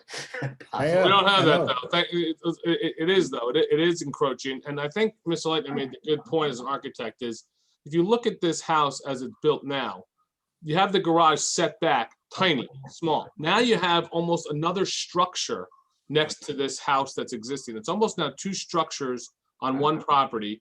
And with that staircase, the way it's built, it looks like you're building almost a mother-in-law suite or a rental apartment there. Now this is almost changing the zoning to a 2-family home. And you got to be careful of that. That we don't know what they're using it for. There's a new staircase being built outside. Where's the entrance going to be? We don't know any of this. So that's another issue I think you should consider. As a separate entrance. There's not proposed a separate entrance. The entrance is part of the existing home, and the entrance will be and is currently and will be connected to the main home. There's no intent from the owners to make this into a rental. This is purely an expansion of a home for private use, for privacy, for uses, when working from home, or to host their family, their grandkids. This is How not long an ago did intent. they acquire the title? I believe 3 years. Did you, Mr. Links, did you look at either of two things? Did you look at either putting an additional understanding that they need and that they have plenty of floor area to use here? Did you look at putting the second floor on a different part of the house? Or did you look at, if you had the second floor that was slightly smaller than the garage itself, would that work? Because if the second floor was slightly smaller than the garage itself, then that would be as of right? It's just that little area that is, right? So you could have the second floor slightly small. Did you look at either of those two solutions? We did look at putting it elsewhere on top of the existing house, elsewhere over the top of the main living space. The difficulty is that, as you see, we're also 11 feet, slightly more than 11 feet, and to the other side of the property. And there is another house on the other side of that, which is pretty close to the lot line. And so we're actually also quite close to that home. To address the concerns about the windows looking into the bedroom, the owner, and having spoken with them, we were sensitive to that. We were happy to remove any windows facing the other property at 620 Sylvan. We don't have any intent to try to look down into their home, and I don't think the homeowner wishes to have any cross viewing. And so you're an architect. Sorry to interrupt you. You're an architect. Mm-hmm. Put a 22 feet wall in front of our house. This is unbelievable what you're saying. I'm really asked myself, did you consider to put another story on the other existing bedroom on the other side? We did. We're also non-conforming on that side, and the that's correct. logistics for a It's both staircase sides out of the main non-conforming. dining and living space are also quite complicated. Yeah, it's complicated. Yeah, but I can show you how to do it if you like. Madam Chair, if you look too on the submission that is submitted by the architect here for the developer, for the owner, the next door property on the other side, I'm looking at the tax map where the envelope is, it doesn't look like it's close like it is on this side. I don't know the measurements. Do we have a measurement difference from the property line to the property to the right when you're facing the property versus this side? I mean, he says it's close. I'm looking at it. There's no pictures that are submitted to show how close it is. There's no dimensions to show how close it is. Looking at the document that he submitted, it doesn't look very close to me. But I think that's something that should be looked at. He did submit a survey, and the applicant did submit a survey. So there is a survey that, as part of the application, that shows the distance of the house from the property lines. I know, but I'm saying the neighboring house, when you're facing this house to the right, our house is to the left. He's saying that the house to the right is very close too. Yeah, What's that distance? Yeah, he did not submit anything that showed that. I don't know. But as a comment, the other on the other side, it does not reach that much in the setbacks as it reached at 620 Sylvan Avenue. So I don't understand the argument. It's exactly the same thing. You put a floor on that existing bedroom. You have a second bedroom there. By the way, that is a bedroom in that area plus a bathroom. So it's also even easier and bigger. But the fact is, you're basically violating probably less the fact that you go in this setback. I don't understand that argument, honestly. Is there anyone else from the public who wishes to address this application? There's one more hand raised. All right, if that person would please.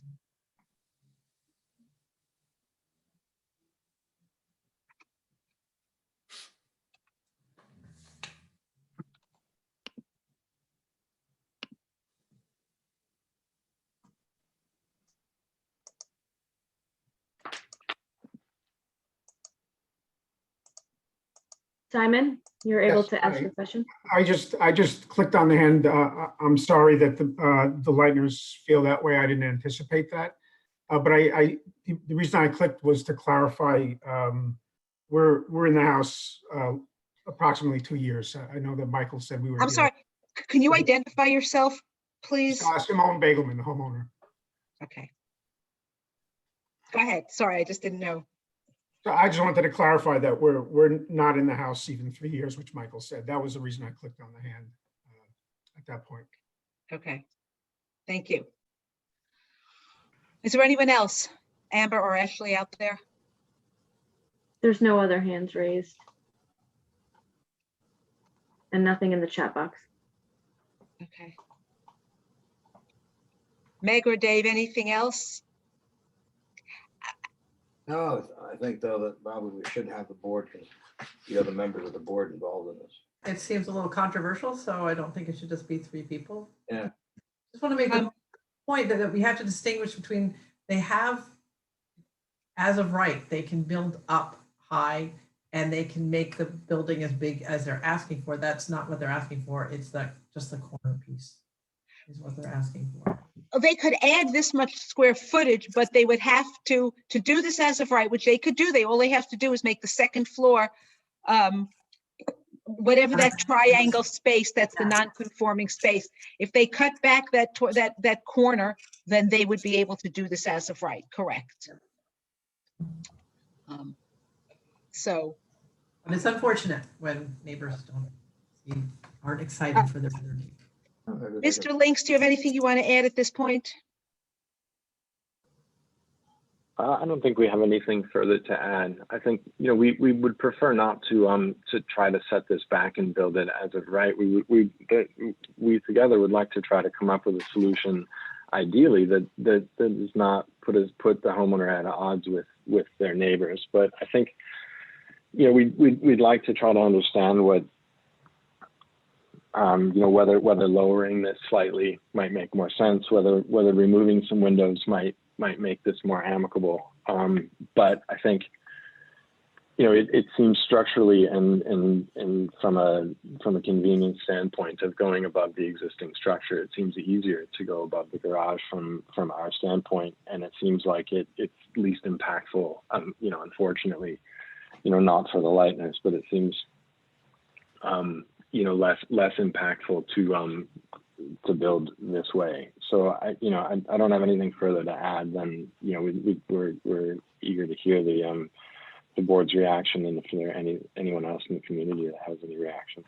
I would suggest perhaps the 2 property owners should speak, not on this in this meeting, but subsequent to this meeting, you know, offline, perhaps the 2 property owners with their architects or whomever should speak, and maybe there's a way that they can figure out a solution. But in any case, I think that the board members, we feel that this should not, we're not going to close this application tonight, so it will be adjourned until the next meeting, correct? If no one else has anything they want to say before we adjourn it.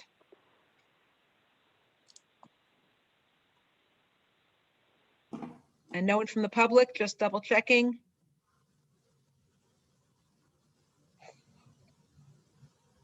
Okay, so.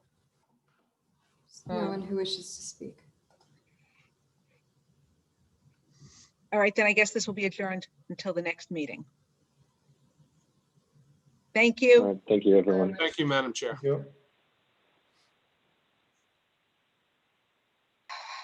Okay, the public hearing of tonight's meeting is closed. The Hey, next, Robin? So yeah. Robin, I have some procedural questions that I would like to ask. I didn't want to hold up all the public hearing. Oh, go ahead. So, but I have some procedural questions about how we're doing as a board. And one of them is, I was surprised at how late the public agenda went up. And I wondered, was there a decision made, or was it just, you know, people got busy, or a technical snafu? Because as the many years I've been following the ZBA, and then the years I've been on it, it was always at least a week ahead of time that the public agenda went up. I find it difficult when it goes up late, because I find it most convenient to go to the backup materials for me to review and get prepared for the meeting, rather than trying to go through the AKRF files, which I understand from Ashley now are meant to be a transitory place for them. I also think it's difficult for the public. I know that people get their letters, like for this couple here, you get a letter and you see a sign, but you really don't know what it's about until the public agenda goes up. So to do it just that 72 hours before is it's difficult for the public, or not just the people who got the notice letter, but anybody else in the public who might want to. They're looking to see the information so that they know if they want to attend, or if they were going to do research, or they're going to tell their other neighbors about it. So I think we just heard that tonight from these. So I'm hoping that we can go back to the normal putting it up a week in advance. So that was one that I would encourage that we go back to putting it up a week in advance. I also wanted to know how we select the applications for the agenda, because I went into the AKRF file for this meeting. I wasn't sure what to look at. There's a bunch of applications. I found an application for 131 Travers Avenue, or I looked it up, it also might be 106 Travers Avenue. It's to legalize an apartment, and it's dated March 2020, like a year ago. So that seemed really odd to me. I don't know what's happened with that. Is somebody living there all this time, or was a property owner not able to go forward with their plans? But something doesn't seem right when I see an application for March 2020. What was the address on that? The simple short answer is that no matter when you file your application, you don't get calendared until you're complete.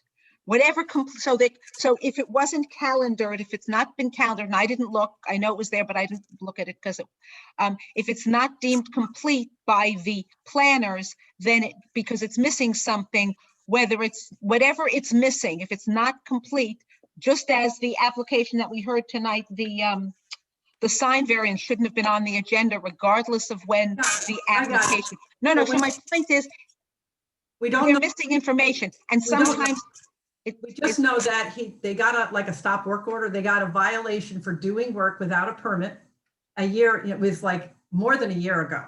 So you would think that this is something that needed to be acted upon. Either a homeowner just had to stop their project, or the project's going forward. So they withdrew their application. They withdrew. But they withdrew their application, but now it's back. No. Madam Chair, if I may. When did Madam they Chair, withdraw it, Amber? Dennis Strogan, Assistant Building Inspector. I'm sorry? I can comment on this property. I'm Dennis Strogan, the Assistant Building Inspector. Hello. Yeah, please. So in a case like this, with COVID, courts are closed. So we could not form legal action against the homeowner, but we did put an order to vacate. We did give him a stop work order, and we followed those channels. The homeowner had some issues identifying who he was going to use to represent him and fill out the proper paperwork. So in certain circumstances like this, the homeowner is at fault for stalling themselves for coming in to see you, to get a special permission. And as for, as for the court, we're trying to get them open, but it's a process. So that's a long delay. Yes, so somebody's living in the apartment this long. There's someone in the apartment now? No, to my knowledge, no, there is not. And we do drive-bys, and we've had some conversations with neighbors. And to my knowledge, there is nobody living in there.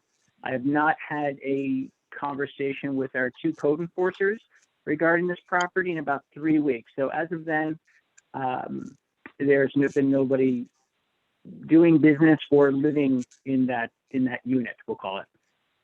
And is there a stop order in effect right now or not? There was an order to vacate. The work has been completed. The homeowner states that no work will be done, and that there's really nothing that they can do right now other than the order to vacate. So no, there's no resident. So then I saw that he got denied the building permit until they could legalize this apartment, because it's definitely a separate entrance bathroom and it's a non-conforming two-family. So how did they were able to continue with their construction if they didn't get some variance from us, or the request was to legalize the apartment? How were they able to move forward? Did they get a building? So I personally actually went there. The only way for us to get them to you is by them filing a building permit. All the work, and the place is keeping with time, that it was constructed probably in the 50s to early 70s, keeping for, what materials were used and how it looked and positioning and placement of stuff. So, there's a pre-existing summer kitchen, if you would say, or like an apartment. And, it was the daughter that was living downstairs, but, not saying too much, there was continuity going upstairs until that became a two-family home. So, yeah, we have to get the building permit, and then after we get the building permit, we deny their building permit and then send them to the proper boards. So that's. But in this case, that's they what it withdrew is. their application, Work right? was already finished. They may have, and like I mentioned, they were looking for parties to represent them, to a design professional, and or finding, looking for the way around not to go to the board. But at the end of the day, they would lose their conformity, and then they would have to come in front of you. So that's where we are. So once again, with the courts closed, it can't be court ordered to go to zoning. So we had to go the long route. Some of the courts are open. Okay. So I'm just not clear about one thing. What exactly the improvements have continued to be done, or they've stopped now? No, they once we found out about the dwelling unit, all work was already completed as of more than 15 years ago, the way that the place is finished.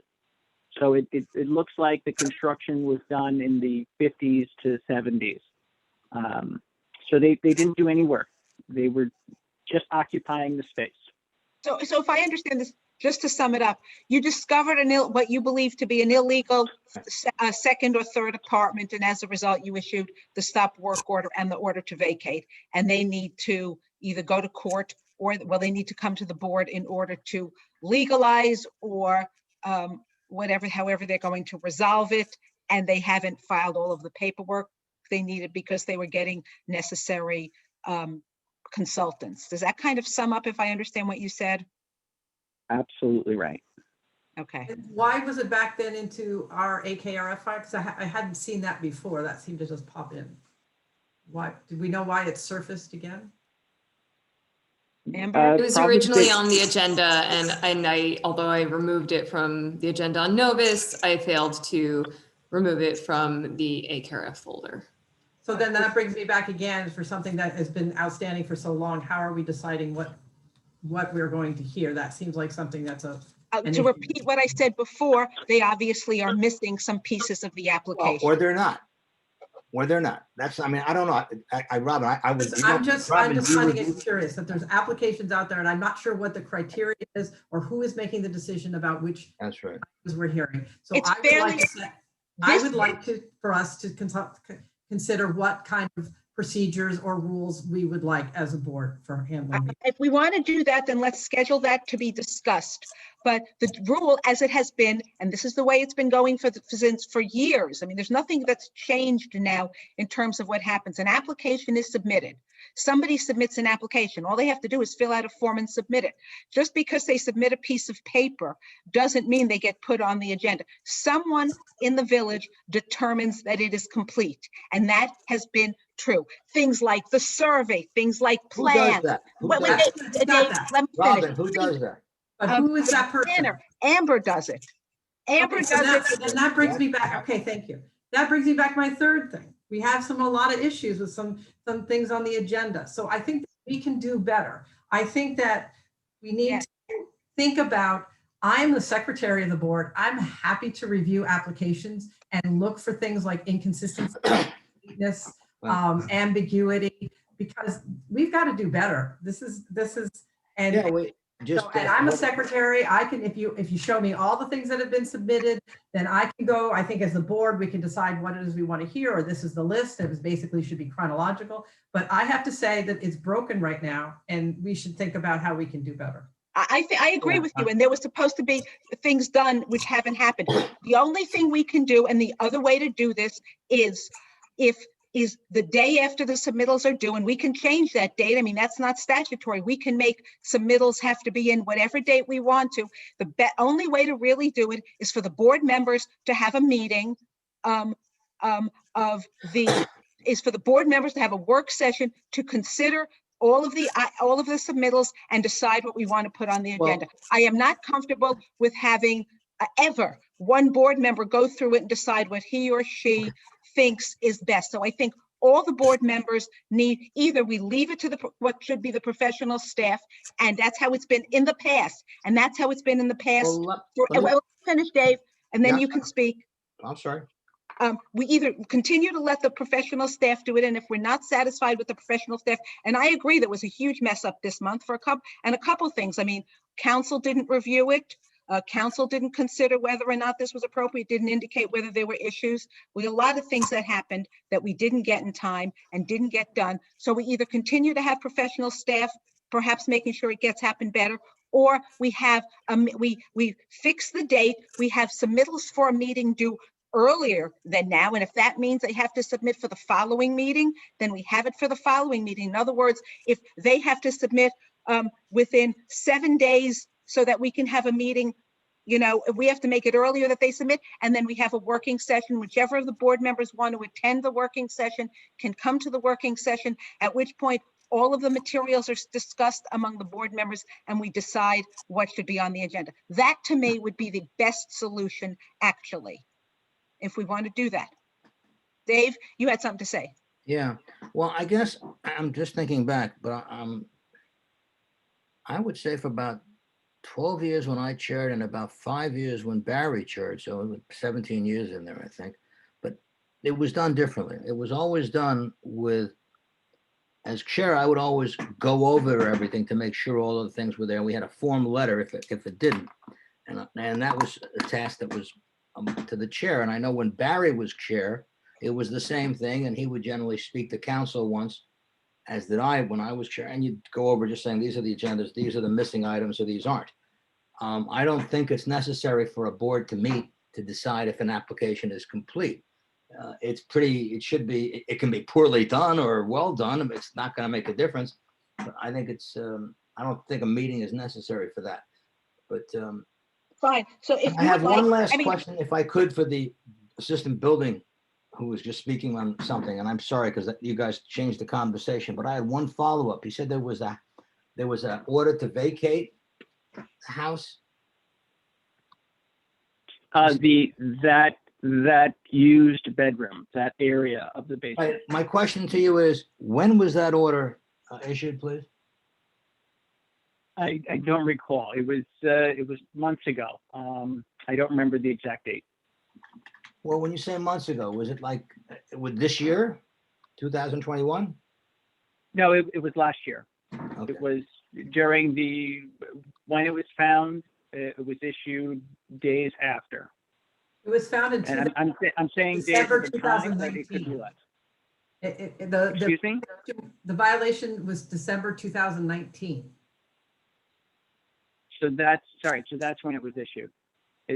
Last year is kind of like it lasted 3 weeks for me.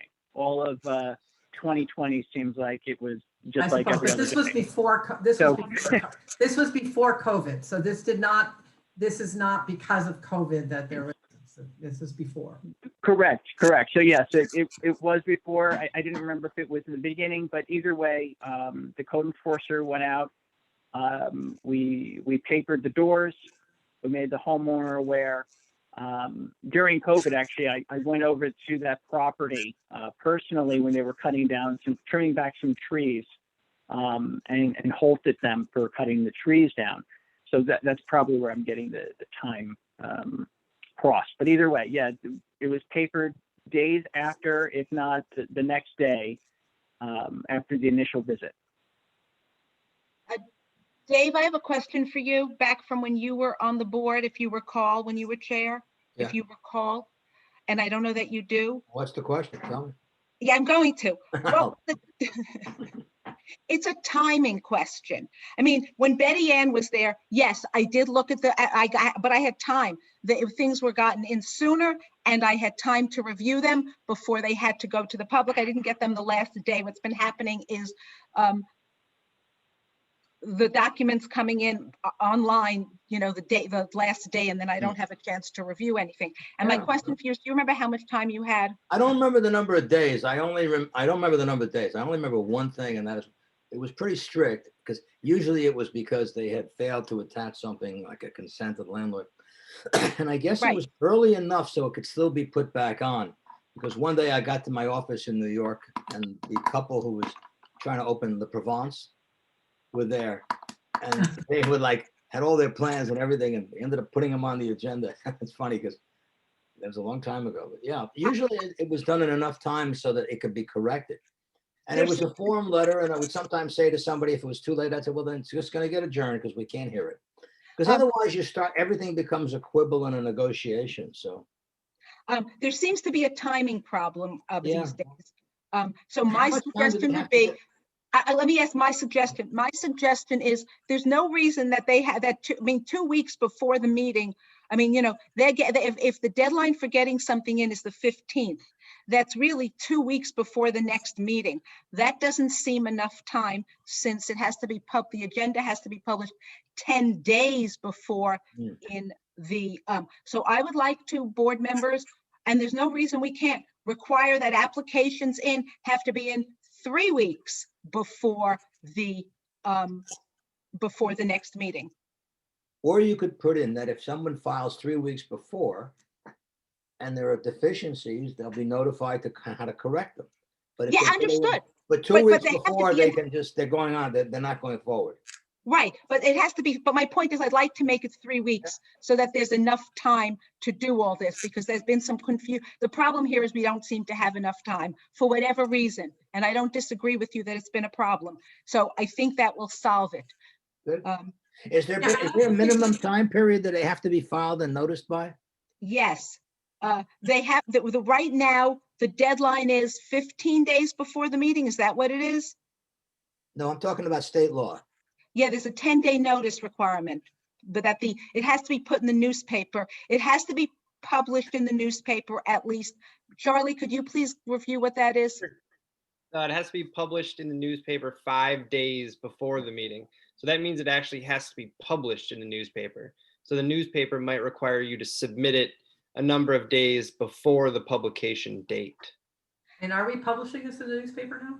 Yes, we always send were. it We 10 always days did. before. If I How may, long, I've just Amber, been so how out of many print. days does the newspaper require us to get it in before they publish it? I have no idea. Since I started in October, I've been sending it. Oh, I'm sorry. I've been sending notice of the meeting 10 days in advance. I haven't spoken with LOHUD specifically. I believe, Ashley, I believe we had conferred that 10 days in advance was the general timeframe to allow them to post it. Can you please contact LOHUD and find out what that number of days is? If we only have to get it to them 6 or 7 days before, let's not get it to them 10 days before. And that may be why we're running into time frame problems now, which we never had before. It needs to be published in the newspaper 5 days before the Yes, meeting. but according the to question, we village understand that, but codes. the issue Yeah. is, if the newspaper doesn't need it until 1 day before they're publishing it, then that's all they needed. Do they need it 5 days before they're publishing it? What I'm saying, one of the reasons we may be running into time problems now is because they're getting it a lot sooner than they need it. So if you would please speak with LOHUD and find out when they need to get it in order to make that 5 day before publication, that will help us with this. I can confirm with LOHUD how much time they need to publish something. I think we also, that's not the only deadline. The other deadline is the deadline for notification being sent to the neighbors, which is the same time frame. What's the That needs 10 notification days. is 10 days, isn't it? Yep. Oh yeah, that's sooner. Here's a But we Sorry, send them but- at the same time. So But it I doesn't, guess okay, it doesn't matter whether we send it, if it has to be, if there's already a requirement for 10 days, then it has to be 10 days. I recall in the past, I do believe that what's happened in the past is that sometimes they send the notice and then we don't have the hearing for various reasons because the hearing has to be adjourned. And then they put, and then it's adjourned. So we have to adjourn. But in any case, going back, could you post that again? Ashley, you should Yeah, put something sure. up. Now, it also gets posted? Oh, there's that one, sorry. The neighbors have to do it and the sign has to be there, if you remember. So the sign needs to be posted 10 days in advance of the meeting. Okay, And but it this must be is the updated. law. When do we have, what is our time? We have some time that we've put in our, that we've been practicing under which we say, if you want the application to be on the agenda for the next meeting, you must get it in by when? What is that by when? Right now, the website says 22 days. in Before advance the of meeting? Yeah. Yes, so 22 days before the meeting. Right, and it takes, so if it's in 22 days before the meeting, and then that's not when we've been discussing it. We've been getting it like just the bare number 12 days before. So what happens between the 22 days and the 12 days? Or the 14 days? If you get it 22 days before, and we've been having our discussion about it with the copy of the submitted application coming in on the Wednesday before the meeting, which is just over which is 15 days. That means you've got 7 days when you've got it in when it isn't submitted. Perhaps what should happen is from now on, when you get an application, you send me the application as soon as you're getting it, so that I have chance to review it too. Because if I get it the 15 days before and you need the answer immediately, then I don't have time. I can't review it like that.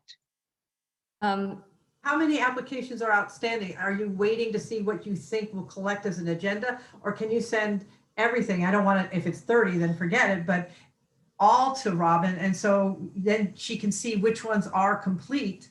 And so we're not trying to just do it on the 7 or 6 that you selected, but we know everything that's available. And so that we can fill the agenda with what's possible. Are you holding back some, because I saw some other applications as well in the AKRF folder. Are you holding back other applications and choosing which ones will, like, once you get to a certain number? They don't all- Once someone has submitted by the deadline and I look at their materials and it appears to be based on my knowledge and training, what appears to be complete, I then put it forward as a discussion item on the draft agenda for when we have our meeting. I guess that's 2 weeks in advance of Is that your the meeting date. internal meeting? Because we don't have that meeting. It's an No, internal- it's an internal application conference call Well, I think between. this is where there's a delay because you wait and then 2 weeks before you guys are having an internal meeting and you don't send anything to any board member until you're past that. Is that correct? You know, the problem is that they've been sending, in other words, the meetings that we've been having, these agenda conference meetings, have been the Wednesday 2 weeks before, but the materials only comes in on the Wednesday. I only see the material on Wednesday, and I have a job, as we all do, and I don't necessarily have the time to look on the day that we're having that agenda conference meeting as to see whether the app materials are complete or not. And so I've been relying on staff to make that determination of completeness, which if it's not working, which it appears to not be working, we have to revise that. And I think the way to revise that is when you get the application in, you should send it to me at that moment. All applications that you get by 22 days before, you should send me a copy of, and Charlie, on that day when you get them, so that we can all, Charlie and I and you, Amber and Ashley, if you're looking, I don't know, can all look at them and we can make that determination in advance. So I'm not waiting until, we're not waiting, Charlie and I are not waiting until the Wednesday, at which point. Also, I know that when prior with different staff, we were using paper and everything. We would get the packet more than a week. I always knew I had 2 weekends because I don't have much time during the week. And so I always knew that I got it a couple of days that far out, that I would have 2 weekends to find time. If I was busy one weekend, I could do it the other one, or vice versa, to go through the whole package. Now it seems to be Thursday or Friday, and I know I only have just one weekend to go through it. So that's, if if we all could get it sooner as well. And then there's more eyeballs on it too. If we might pick up something that could still be remedied before the meeting happens. I think that's a great idea. So I think what we will do is from now on, if everything that's in by the 22 days, you send a copy, complete application to Charlie and me, so that when we have the agenda call on the Wednesday before, we all know what we are doing. And at that point, we will make the determination together. And at that point, once you've then put it back together again, it can all be sent out to the board by the Friday, which would give the 2 weekends that Meg's looking for. Sure. And so currently I'm sharing the materials for the ZBA with the consultants. So that'd be really Ashley for the ZBA. It should also be Charlie, though. And yeah, sorry, the weekend, like 2 weeks ahead of time. So that would be, however. Is there some reason? What I'm saying is we're going to change that. Madam Whatever Chair? you were doing, it doesn't matter. From now on, the I way we're going to be understand. doing it is when you get all applications that have been So- submitted, at least in theory submitted by the 22 days, you will share with Ashley and with Charlie and with me. So that when we Yes. have our conference on the Wednesday before, we know what there is and we can determine at that point which are complete so that we can then share it at that point. So the agenda will be decided tentatively, at least at that point. And Madam at that Chair? point, we will then send it to, so that by Friday, or even if, there's changes and you need a day or two to fix it all up, so that by Friday, we have an agenda that can be circulated to the board members with the application material, which will be then, Friday, almost 2 weeks before the meeting, but it will be 2 weekends before the meeting. Madam Chair, Yes, have we completed the agenda? no, Okay, I was just curious. this came in the middle of the agenda. Right, and just really quickly, this is the last thing on my procedural questions. You know what, Meg, can we, I think. No, that this was is for the correct. building inspector. This is for the building inspector, so. it's- Okay, go. Well, I can stay on after.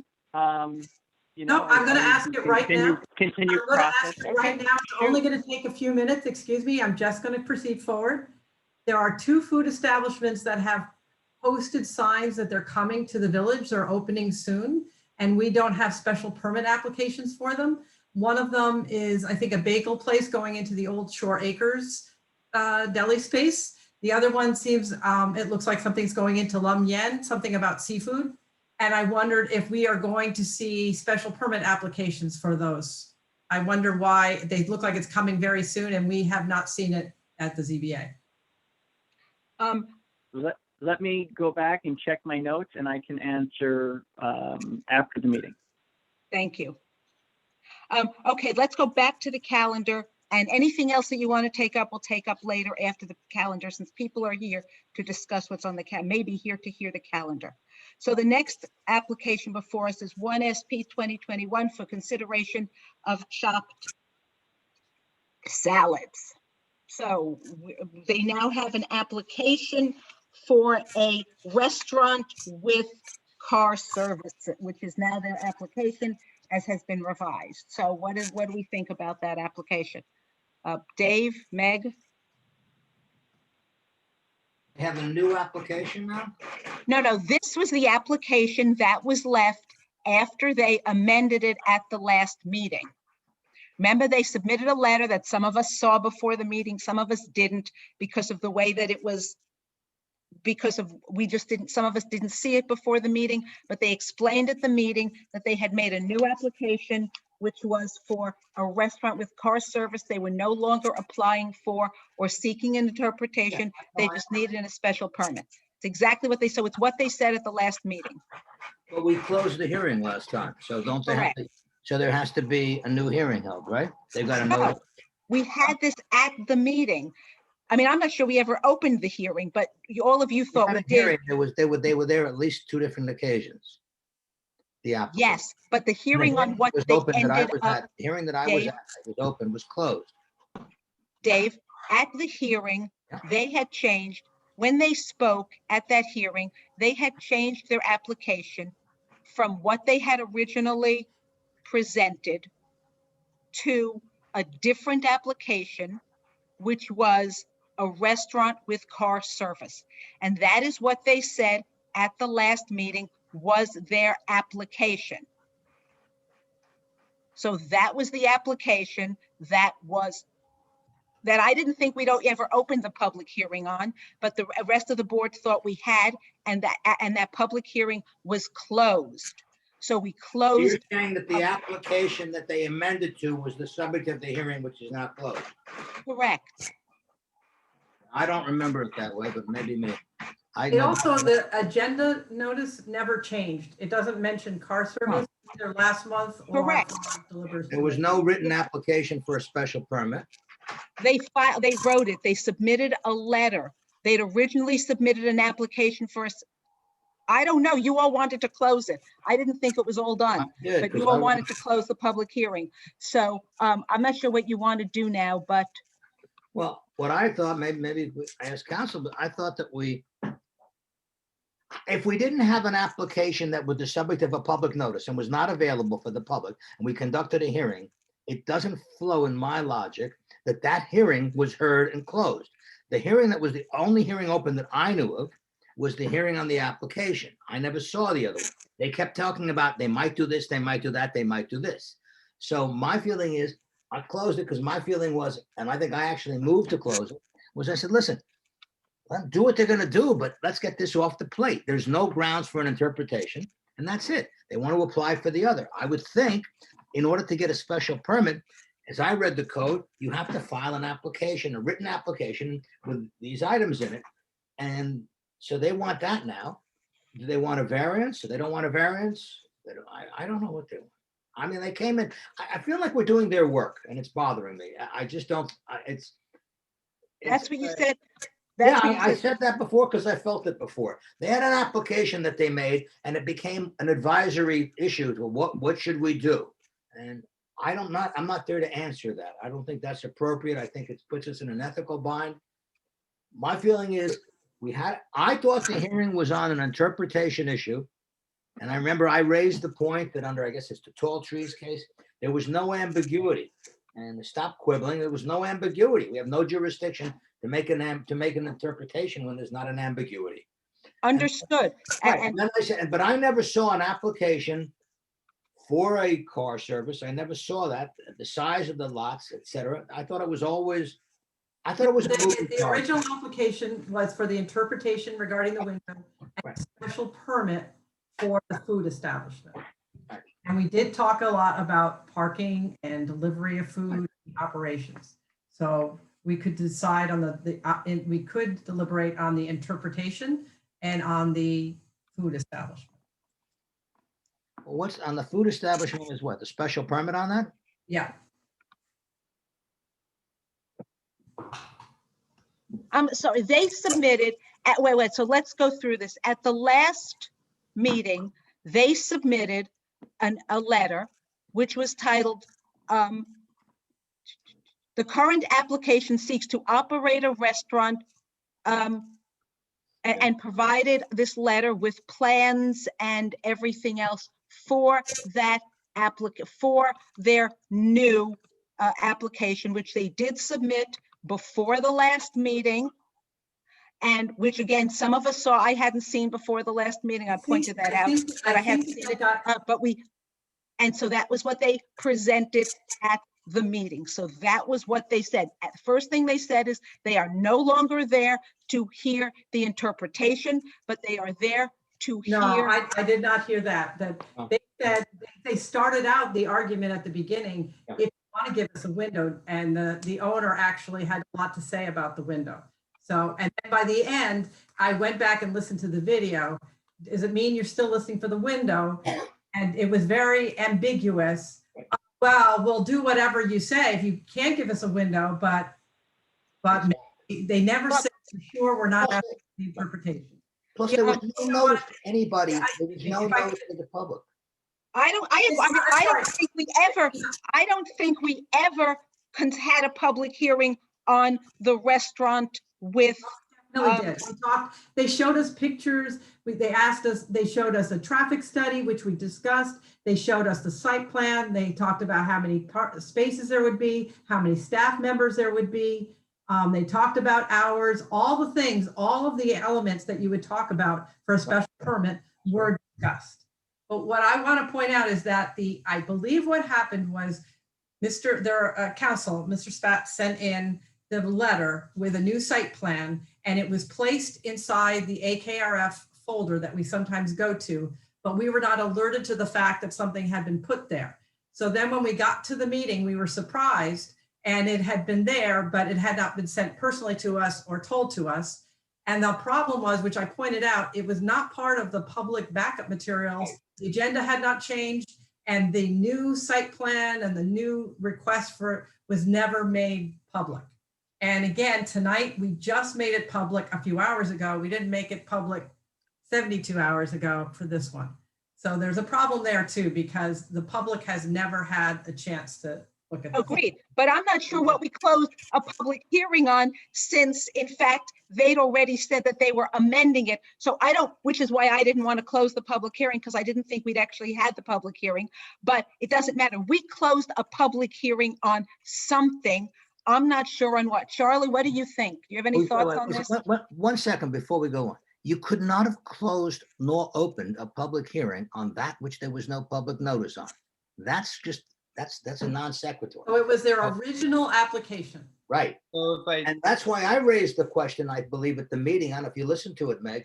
I raised the point and said, listen, this makes no sense where this is. They've got this. Let them start again, but deny them. They don't have to pay the fee, I even said. But then come in here and make that application so the public knows it and we know what's being heard. I'm sorry, Charlie, I didn't mean to start. No, that's okay. And that seems maybe what has to happen now. Go ahead, Charlie. Oh, I was just going to say, I went back through an email that Mr. Spatz emailed, and prior to the last public hearing that this board considered and then closed, they did recirculate mailing and a new signage that indicated it was for a special use permit for a restaurant with car service.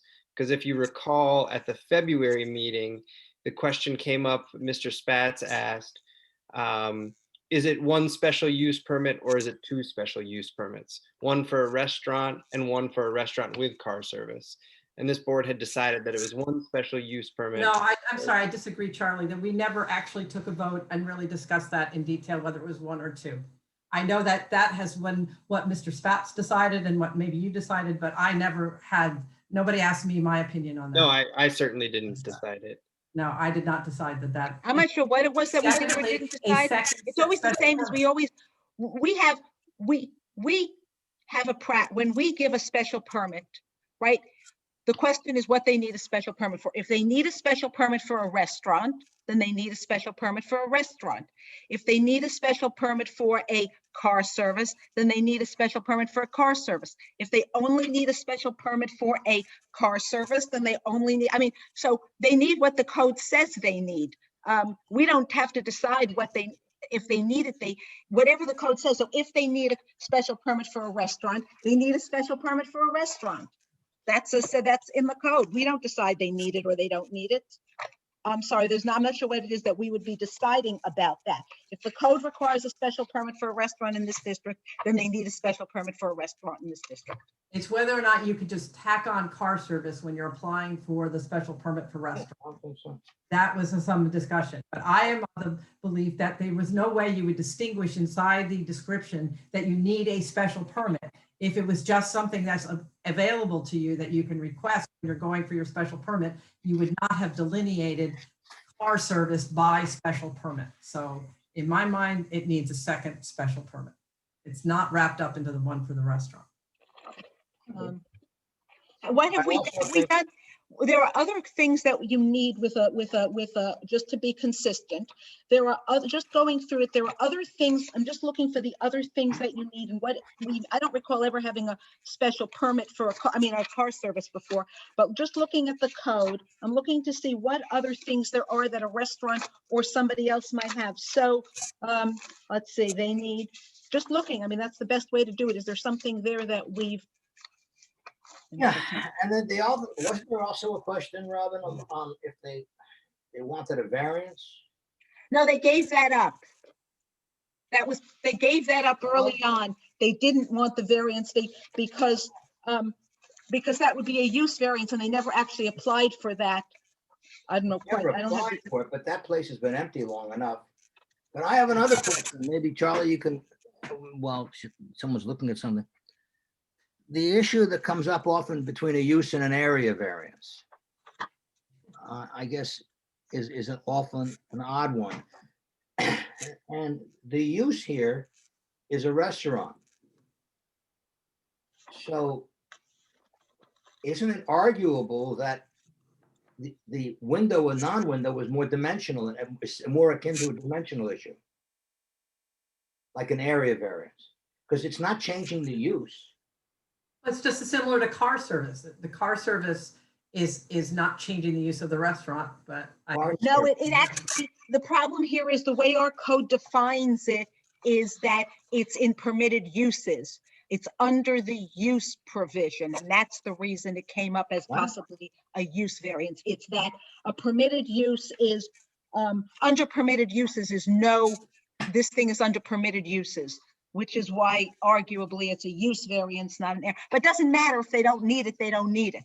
So given that we're talking about. Well, they've asked for the window, because one of my feelings on this, if I was going to deliberate on this, was to say, any denial I would make on the interpretation, which I think they have no right to, and the other on a matter of notice, is without prejudice to it. They can argue if they want to. I'm not as strong as others are. I'm feeling it's not necessarily an area variance. Because I haven't looked at the local code, but under state, it is a use. So it's like, it's ancillary to the use as opposed to a primary use, which would be a distinction. And the courts have grappled with a difference between the two, because they do come up. They usually, what is it, Charlie? It's the dimensional issues, right? Dimensional issues or a numeric issue. The question is, the practical question at the end of the day is, if you have a restaurant, is the use of a drive-through permitted with a restaurant? And they say no, but that makes it, so they want to use it as a restaurant, and the code says you can have a restaurant, but you can't have this. So the question is that area or use? Well, that's the question. You can't have a it's not before us. It's not before us because they haven't raised it. I was always surprised at that. I never quite grasped why. That's where I would go, but maybe I'm wrong. It doesn't matter where the drive-through is on the lot, how high it is, how wide it is. No, I realize that it's not a pure dimensional issue, but there have been issues the courts have grappled with. I remember a couple of cases where it's not always as simple because we have the right to vary from the code. And I think that it's by calling it a restaurant and then attaching things to it, those attachments we can vary without going to a use variance. Now, they're usually dimensional. I concede that they are. I don't know. I mean, I'm not making their argument for them. I don't represent them, but it just seems to me everything about this has been very. We go back to what it is we're going to do tonight. So. Yes. Okay, so I'm not sure what we closed the hearing on, and I'm not sure what we did, and I don't know where we are. So Charlie, if you have any thoughts on that, Sure. Please. The last public hearing was noticed to the public as a special use permit for a restaurant with car service. That mailings were provided by Mr. Spatz. The sign was provided by Mr. Spatz. A letter correspondence from Mr. Spatz on behalf of Chopped was submitted, I believe, on February 6th, amending the original application. I had not seen a specific new application form, right, for the restaurant and car service. However, if this board deems it okay, it is somewhat of an evolution of your review of this application. So if this board deems it necessary that you need a new application form that specifically says restaurant and car service special use permit, and it's two, if that's what you decide, then that can be required. Otherwise, you may deliberate. The application before you right now that you closed the public hearing on is a special use permit for a restaurant with a car service. Charlie, the issue. And that is because of, that was specific language in the letter that he wrote, or that was how it was noticed, because it's not on the agenda, so I don't know what I'm Yeah. following there. No, Charlie's saying it was on the agenda, Rose. No, Charlie's saying it was Not, no. everywhere except the agenda. Oh, well, see, my concern is, Charlie, the precedent here, in the sense that I don't understand, but people can amend. You can amend by wanting a little bit less, or you're modifying it so it fits in better. Sometimes people will amend that way.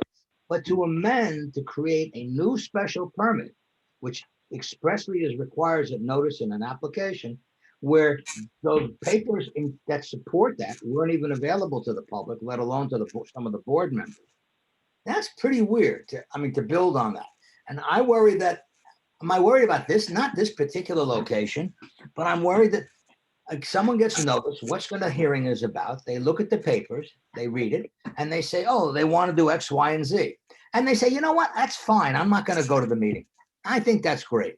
And they find out at the meeting, things got amended and they had no notice of that. I mean, that creates I'm concerned about that. I've been involved in it. Yeah. I also think that people start with one, they see that the meeting's not going the way they want, and so then they shift it along the way. It seems like we should close the one application before we allow them to shift it in a different way, because I agree with you. Okay, we have, as I recall, since I've been on the board, and not since I've been chair, but in the past, I believe that we've allowed people to amend the application while we were, we certainly allow them to change, to take away, to eliminate variance. I recall when we had variance requests and people eliminate, we've had people who applied, who needed a variance and a special permit, have eliminated the variance during the application process. They've eliminated it and they've just applied in order to have a special permit without needing a variance. We've had applicants who did that. So I'm not sure. The question is here. The question is here, which I'm trying to figure out, but I can't open the zip app. The zip won't download for me, so I can't see. My question is, if you go back to their actual filed application, and if someone can open it, if they can check, and I can't, it's not opening for me. If you can go back, and this could be Amber also, or Ashley, I believe that their original application included a special permit because they were always going to need a special permit. Yeah, we can read the agenda. The agenda actually tells you what was the original application. So, well, actually, the agendas here have been screwy, so that the agenda may not be. Their original application, I believe, was they were originally applying. My point is, their original application was both a special permit and an interpretation. Yes, I agree. Therefore, there was always an application for a is this the original and interpretation? Right. It was always an application for a special permit. So all they did was amend the special permit to, instead of to eliminate the requirement for the interpretation and amend slightly the application for the special use permit. I do not think that is anything we haven't done in the past. They did not change the application. It is still a special use permit without an interpretation, and they redesigned it, which we've let people redesign in the process. I do not think this, because we spend so much time talking about the interpretation, we never actually talked about the special permit findings. We didn't discuss them at all. I know Meg said, you said last week that you said, oh, I think we covered everything because they've presented all this information. But I don't think we did. But anyway, it doesn't matter whether we did what we did. The point is, they did apply for a special use permit. It was always a special use permit. It did not include car service. Did not include car service. They amended it to add. Wait a minute. Well, when did they, Robin? They amended it after the day of we had the last meeting. No? They amended it. Here's the problem. Here's the problem. They amended it by a letter February 6th, which was 3 weeks before the last meeting. The problem for the board member. Application though. Yeah. They didn't need to send a new, they only, because the application was a special permit, they'd already submitted a special permit application. Can I? They didn't need a new application. All they were doing sorry. is amending it.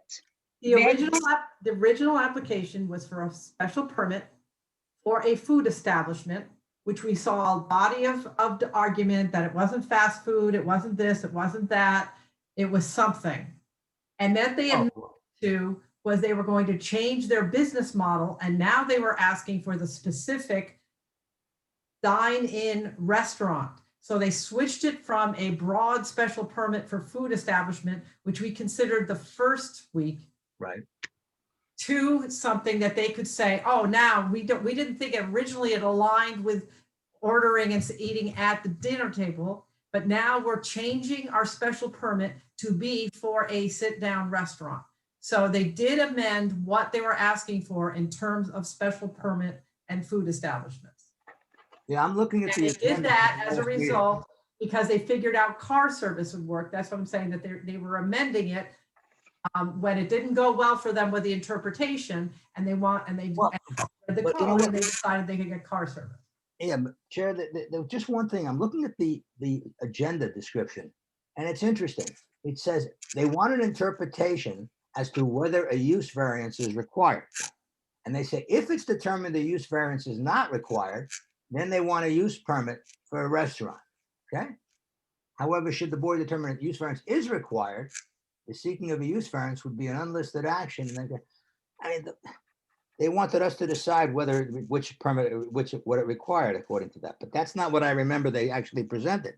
They really presented in terms of on the window, which is in there. There's no reference to a car permit in it, the driving permits. So are we having to decide, are we supposed to deliberate now on the original application or on the application which stated they wanted a sit-down restaurant with car service as they described the model to us last It month? seems to me that since we're not even sure what the application was for or what we closed, Oh, Right. well, I was clear. I don't agree with that. what do you think we closed? You closed the hearing that you opened. You opened a hearing on their application. I Right. didn't know, I did not see the amended application because no one saw it. Aye. We were I- also, So therefore, it was not open because of that, because it would have been an impossibility. And secondly, it was closed because what was opened was closed. And what I heard opened was after, I thought it was an interpretation and they wanted a restaurant, but they were arguing about the window, the open thing. Then you got into some questions about the restaurant. They just, and then they will do whatever it needs to have, is what they said. And we said, you've got to decide what you want. And they never, as people did not see this, it was not filed openly, but whatever, I don't know. It's sad because this is just, it's basically just all over the place. And I don't think we put it there. It came in for an interpretation of a word that's clear as can be.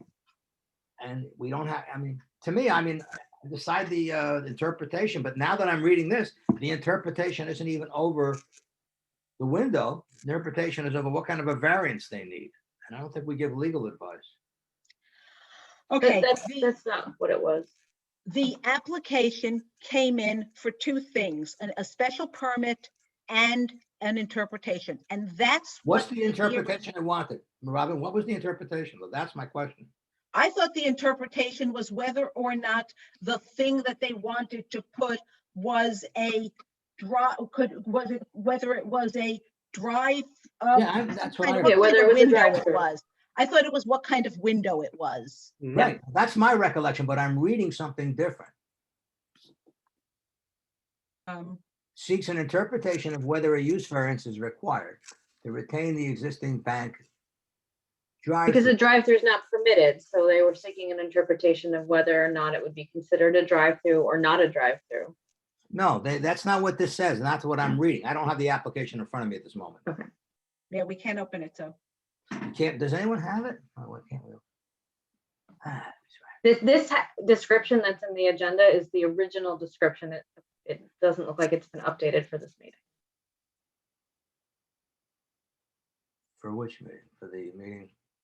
This is the one, same description that was in the, And it was the same. back one in we had. December or January. so. Same Sorry, one that was up to are you us. saying that you can't download the zip files that are in the? Yeah, because I wanted to daycare see Assured exactly what they had, Okay. what they had. So when you tried to do so, when I sent it like a couple weeks ago, it did it or it did not work?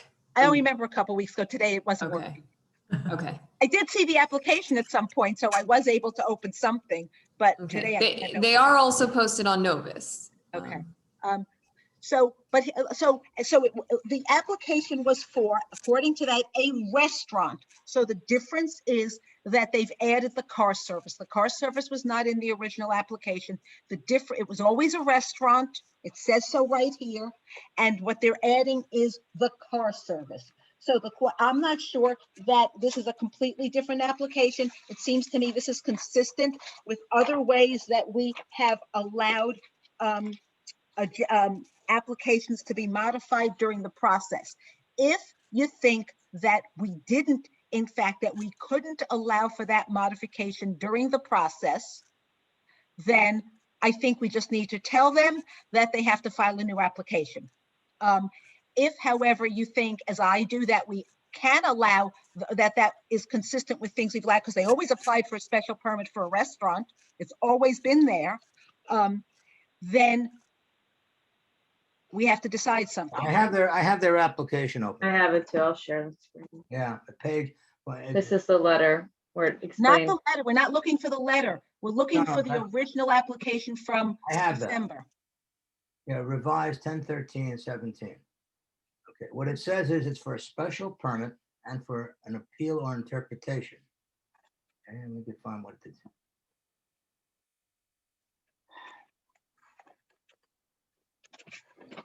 Whatever it say.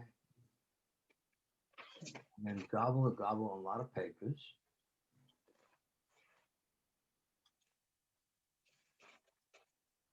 Okay, here we go.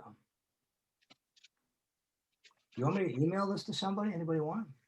If you can email it so that I can read it, that'd be great. Thank you. Okay, I'm giving my best shot. I'm not sure I can. Yeah, I know. This is my new profession here. Huh? Oh. All right.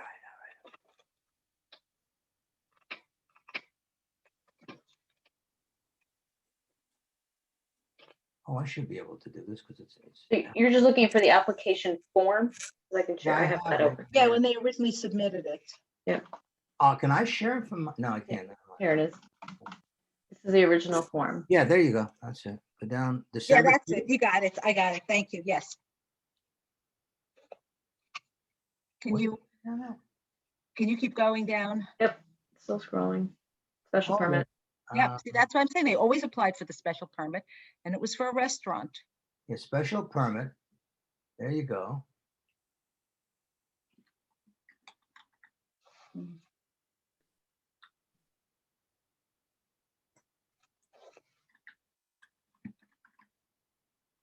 This goes back to our problems with the language of our code, that we call things restaurants, even though at this time, when they originally applied, they didn't fit the description of a restaurant. It was a food establishment, was what we had decided we would Right. consider them, which is what we often do, which is a messy way Yeah, to. but this application then just it kind of all breaks off and goes to something else.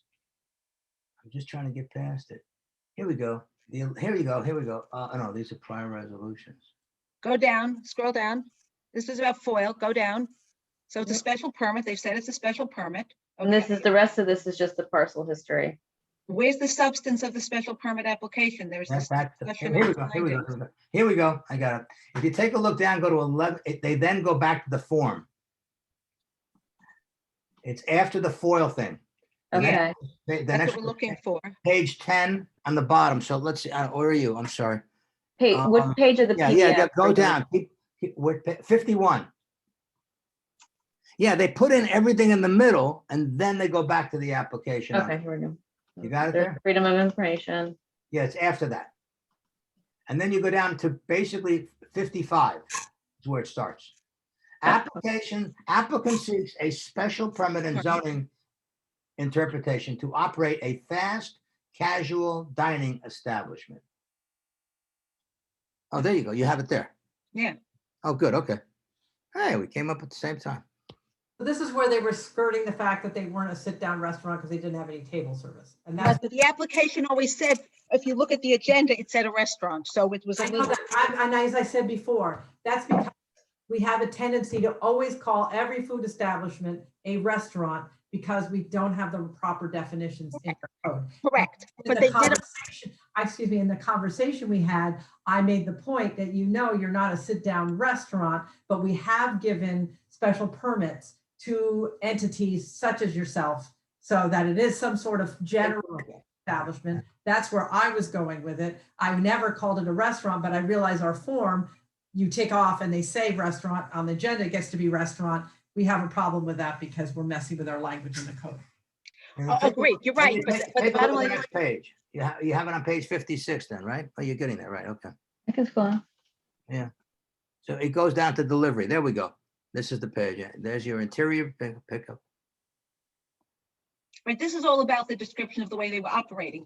And they've changed, and pursuant to that letter from February, they changed the way they were operating. But there was always a special permit application. Oh, absolutely, absolutely. There was always a I'm special- not arguing. Nobody arguing that. But then he says the literal reading and interpretation of 342, that's when they go into that whole thing.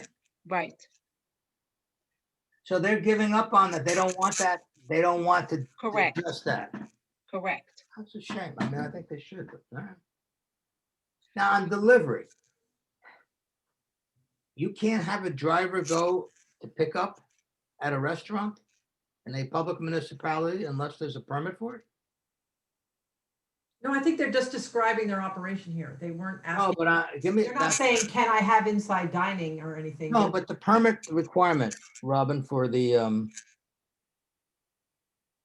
I don't know, the I pickup. don't think service? you No need a prohibition. permit. We to allow have- takeout. We allow takeout. It's the car service that, or a drive up or drive through or something that you would need. Well, Right, so that's where I'm, I mean, so does someone need, if I'm gonna go and drive in to a restaurant and pick up my food, I can do that, right?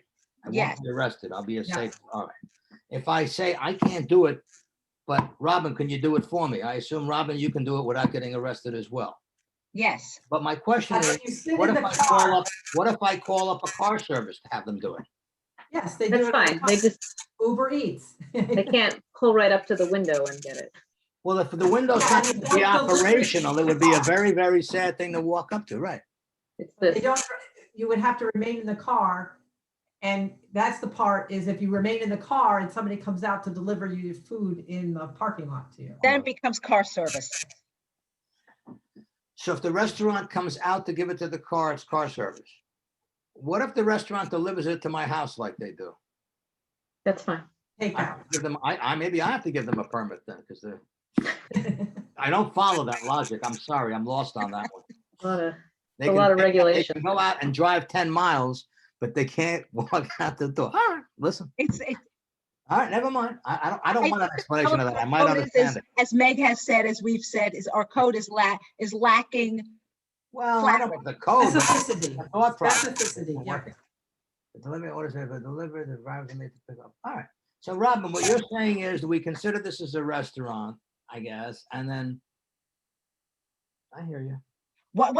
We got. I'm very disappointed they're giving up, which I guess they have to. I mean, I would have gone for a variance. I could either a use or an area variance, but But so it's a natural thing there, but such is life. Guess if they, I'm surprised they didn't. Are we gonna do They should have something? just petitioned for a variant, for a zoning change. You can petition for one. So they actually said that at the last meeting, that they were okay with car service and that they would try to work with the Board of Trustees to rectify. Sure, but we have to decide if what they're presenting to us as car service has sufficient parking and is car service as described by the code. correct, we do. So the question is, now that we've gone through all this, where are we and what do we want to do at this point? Okay, do we want to deliberate on whether we would give a special permit for this restaurant? I think that's. Deliberate on whether or not we believe the car service is designed properly or would have a. Right. To me, they're two distinct things because you don't want to deny the restaurant a permit to have a restaurant just because you don't think the service works. That's why I think it's two different special permits. I think that's right, Meg. Alternatively, it could be a restaurant with car service and we approve the restaurant with the condition that they don't have the car service. So So we'd be setting a precedent whether or not you need a second special permit. So I don't know what, I mean, from my perspective, I don't know what the benefit of requiring them to get two special permits versus one special permit is, since it's all together. And I think that I don't know that it matters whether it's two I special. just think it's important that it be considered so that if somebody was operating under special permit for a restaurant and they say, oh, that they know they have to come back and amend that special permit if they wanted to add car service. Well, but there's a difference. What you're saying now is they don't have to, if we did it with two separate special permits, then they wouldn't have to amend the special permit. They'd literally have to come back and get a brand new That's special why, permit. to me, that's why it's cleaner that someone who's operating a restaurant, it's like, no, but you don't have a special permit for a car service. But it gets lost if it's simply, you're supposed to go back, you got your permit that's been operating now for 8 years.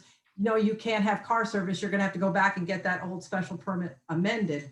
To me, it's cleaner to say you can't have that car service unless you get a special permit for car service. Yeah, I don't see the difference. And I think that, given that, I mean, and if we want to make clear after this, but I think that given the way that this came, we didn't tell them they needed at the last meeting. We just closed the public hearing. We didn't tell them they had to come for two special permits, at which point they could have just, We didn't do a lot of things because it was just really messy. it was very messy. But so the question is, what do we do now?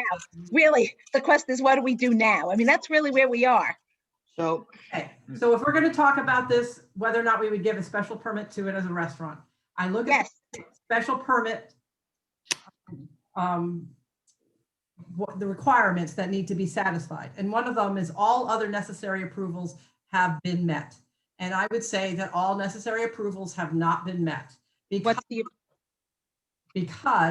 the majority of their parking spaces are undersized. They do not have a complement of parking spaces that are of the legal zoning compliant size. They have 6 that I realize can be smaller and are 8.5 by 18 for the staff, but they actually have 11 other spaces in addition to the employee ones that measure either only 18 feet or some only 17 feet long. So they need to apply for a variance for those spaces that they've shown us.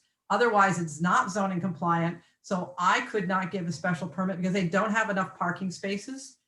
Without the undersized ones being counted, they don't have nearly enough parking. Okay, so they need that approval before I could. Okay, so I'm sorry, because I don't have the original application at the moment. How many parking spaces do they need, Meg, or how many parking spaces do they need? You can go to the second letter in the site plan too, that was just put up today, because they put it all in there too. I believe it was 22. And the problem is that they have. I don't know how to, I don't understand how to get into Novus, so I can't do it, and I cannot access the application. You know, to go to Village of Mamaroneck agendas, and then Yeah. there's a I hyperlink. have to go that way. Okay, I have to go that way, so then hold on, and I will go there. you want the original? Let me see if I can pull that up. Agendas, no, I'm going to Yeah, but let me see if I. Novus, which is.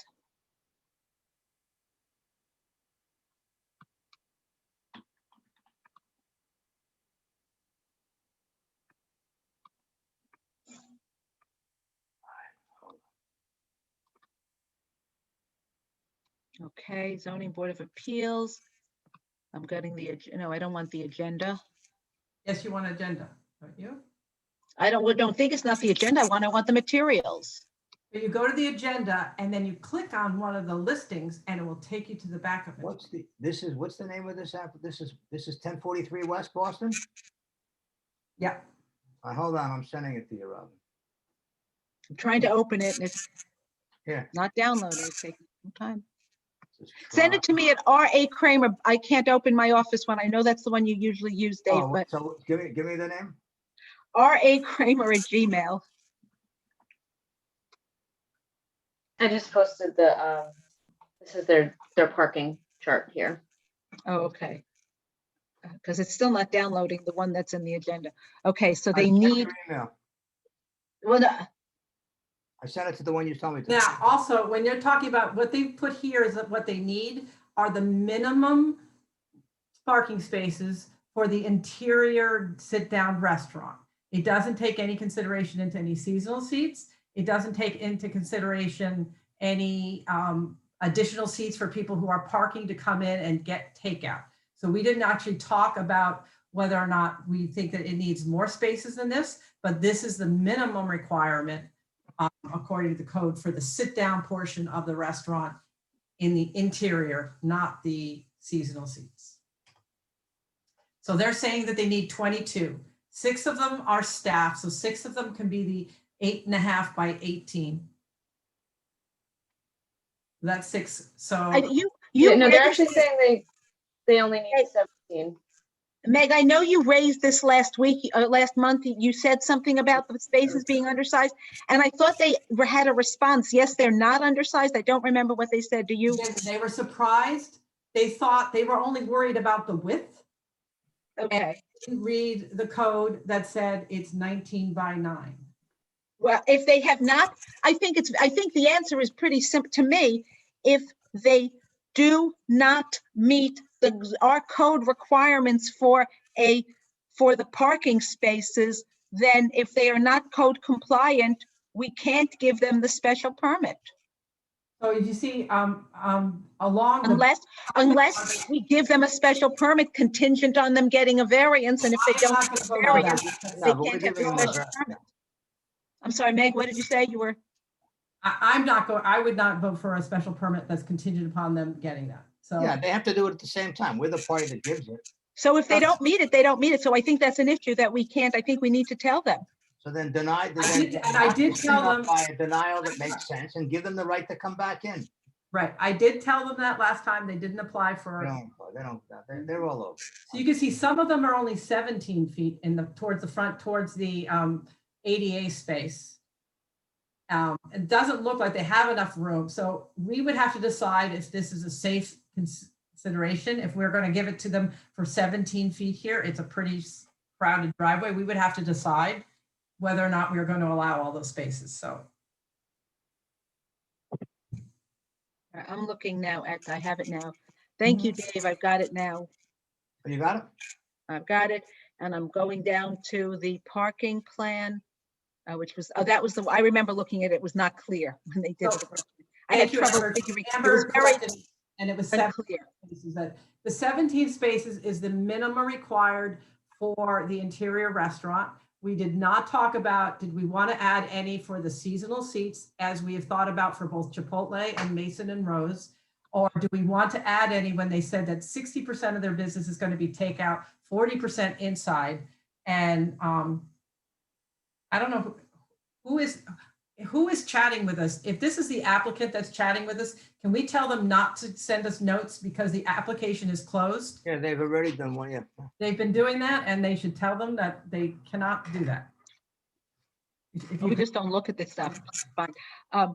So if this says that 17 are required for the restaurant. So let's look here. It says restaurant plus 1 for, so that's, I don't know why it says restaurant plus and total number of it says they only need 17, Meg, not 22. I understand, I just said, Amber corrected us that they have 22, they only need 17. What I'm saying, as a board, we did not decide, that's the minimum requirements for the sit-down restaurant.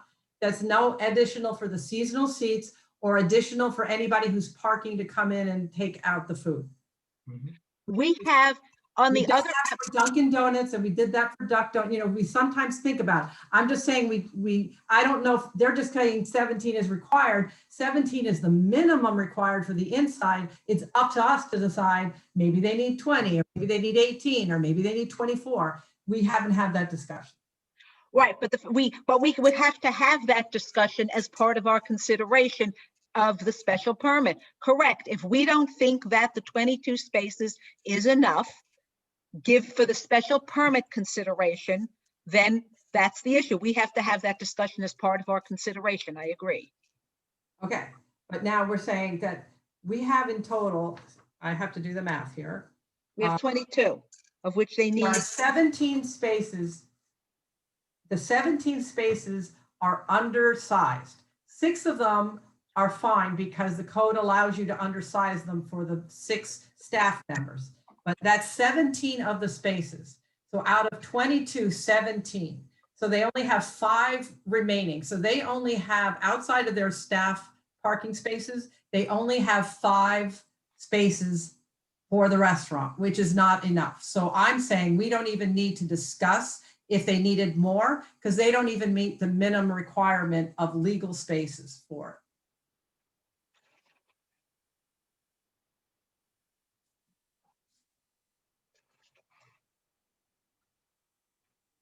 Can somebody tell whoever Justin is to not, is Justin the, it doesn't matter whether it's the public or the applicant, we are not taking any more comments.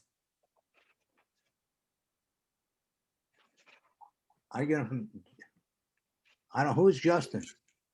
I think it's for the applicant. Well, if it's from the applicant, tell them we can resolve it in about 1 second, because you've been told before, and they did this before they put in post-hearing matters. And they sent a letter on a closed hearing too. Want me to make a motion that they can't take the record like they're doing? Yep. All right, Justin, do it one more time, you'll see. I can turn the chat box off. Yeah, That's all right, we'll see if he can I think control that's the best himself way. first off. Turn the chat box and the Q&A off. But Anybody wait, can chat. hang on 1 second, Meg. Ashley or Amber, can you please turn the chat box and the Q&A off? We don't have a public hearing anymore. We don't need either of them on. Okay, I turned off the chat box. I'm seeing if I can be able to do the same with Q&A. Well, I still see 2 chats here. It won't make those disappear. It won't allow any new comments. Okay. We should in the future remember that when we close the public hearing, the chat box and the Yeah, fine, yeah. and this should also come off.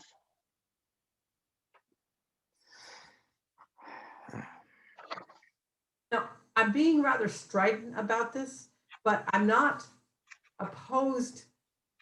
I don't have prejudice. If they want to come and ask us to review the size of the parking spaces, I'm just saying that it hasn't happened yet. So. Well, I think making it very simple. If the parking spaces do not meet the code requirements for parking spaces, forget the additional. They need 17 spaces that meet the code. They need 11 spaces that meet the required code size.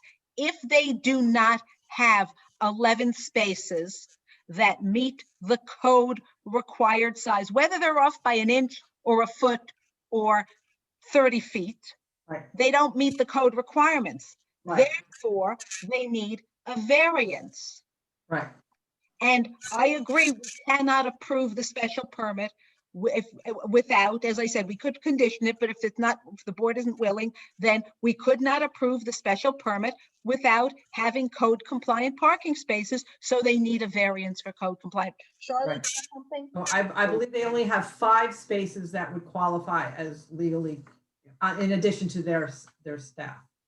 Rather than 11. So they're short. Charlie? I was just going to suggest that either this evening or later, if we want confirmation as to the scope of the area variances that are required, you could ask the building department for a review of those parking spaces to see what area variances would be required.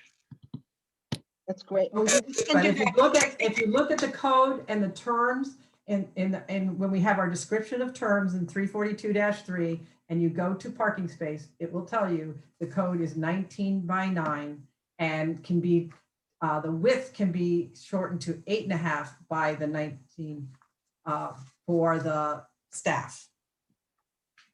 Actually, it can only, excuse me, let me get you. The parking space is 9 feet by 9. Actually, What all section are you looking at, Megan? Meg, what section? undersized as well, because it's 8.5 by 18 and the code allows 8.5 by 19, not 8.5 by 18. Meg, what section are you looking at? I'm sorry, of the code? 342-3, the list of terms in the beginning of the code. And if you go to parking space, how parking space is defined. That's okay. Thank you. Thank you. Thank you.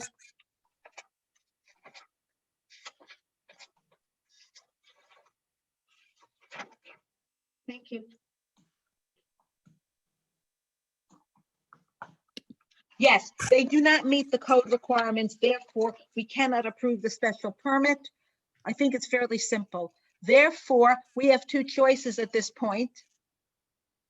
And my one is, we just can't approve the special permit. So we can deny the special permit because we can't approve it. Alternatively, we can not make a decision on it, leave it pending, and have them, if they want, submit an application for the variance that they would need for the parking spaces. Well, why can't we do both and simply say it's denied because you need variances and it's without prejudice to your filing it? It's the same thing. Let them file. I think we should clean it up. We should close. Yeah, I don't want. Get them all to over. submit something new. This And is a I very said- tedious application. I'm fine with doing it either way. I was just giving you the two things that we could do at this point. And I'm saying, I'm being rather strident and firm about these parking spaces. I don't have, that doesn't mean I wouldn't have an open mind to consider the variance for them. It's just You're variance. saying it was no application. Look, I think it's very simple. They don't meet code required parking. They don't meet the code. We can't approve a special permit, as I've said, for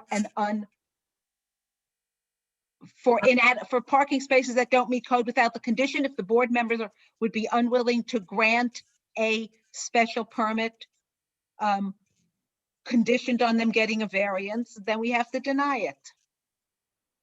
No, I'm not. Unless, I don't see well, we how don't you have can to do vote it. today because I would arguably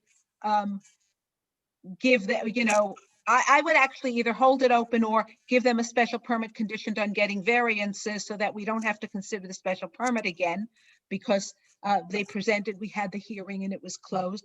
So I wouldn't do that, but they would have to get the variances. So But because it was so messy.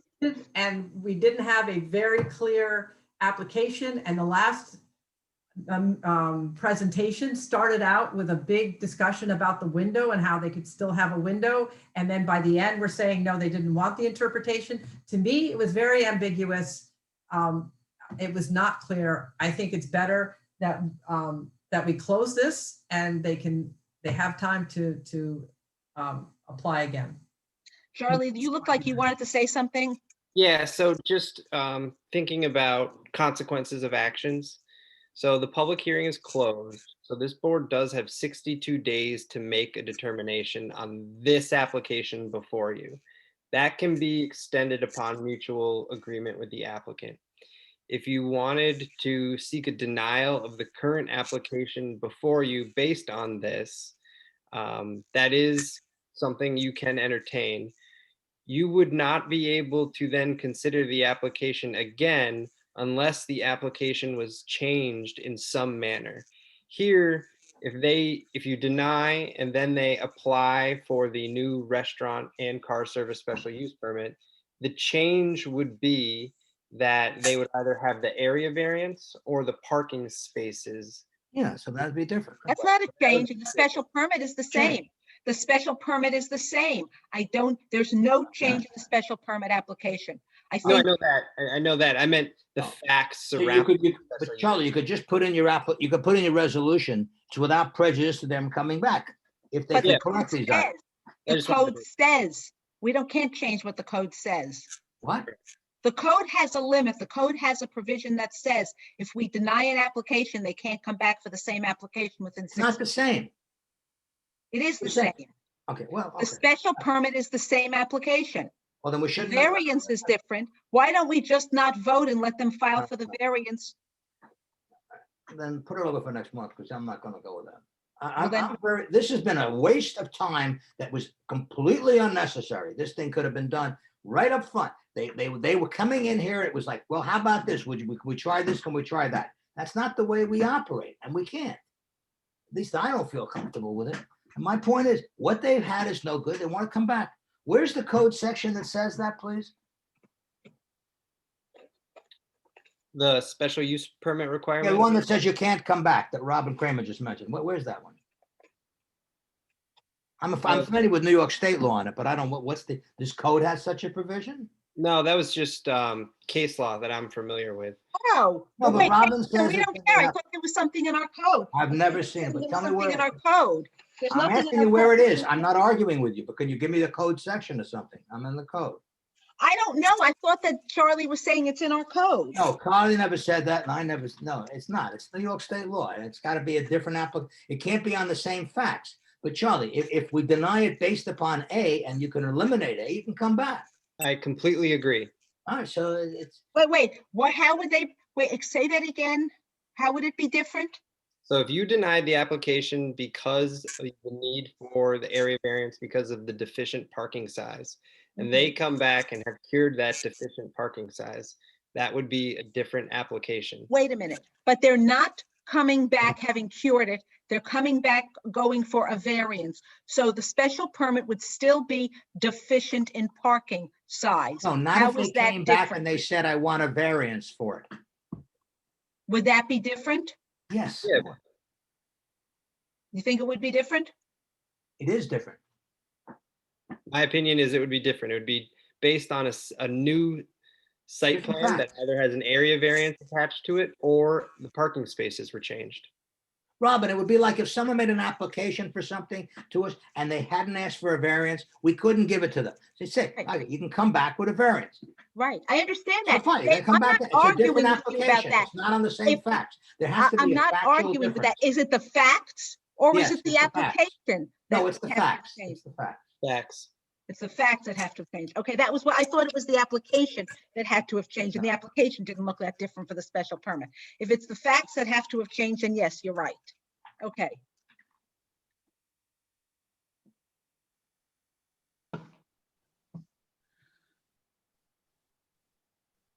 So I think I agree with Meg. I just clean this thing up. I don't even know if we have to touch the interpretation on this. We don't have to, they eliminated the interpretation. We don't have to touch it.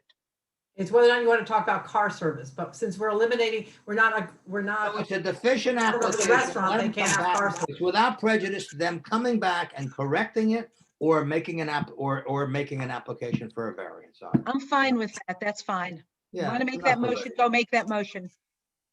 I'll move it. I second. Well, wait, could you repeat the motion so that we have it clearly, Dave?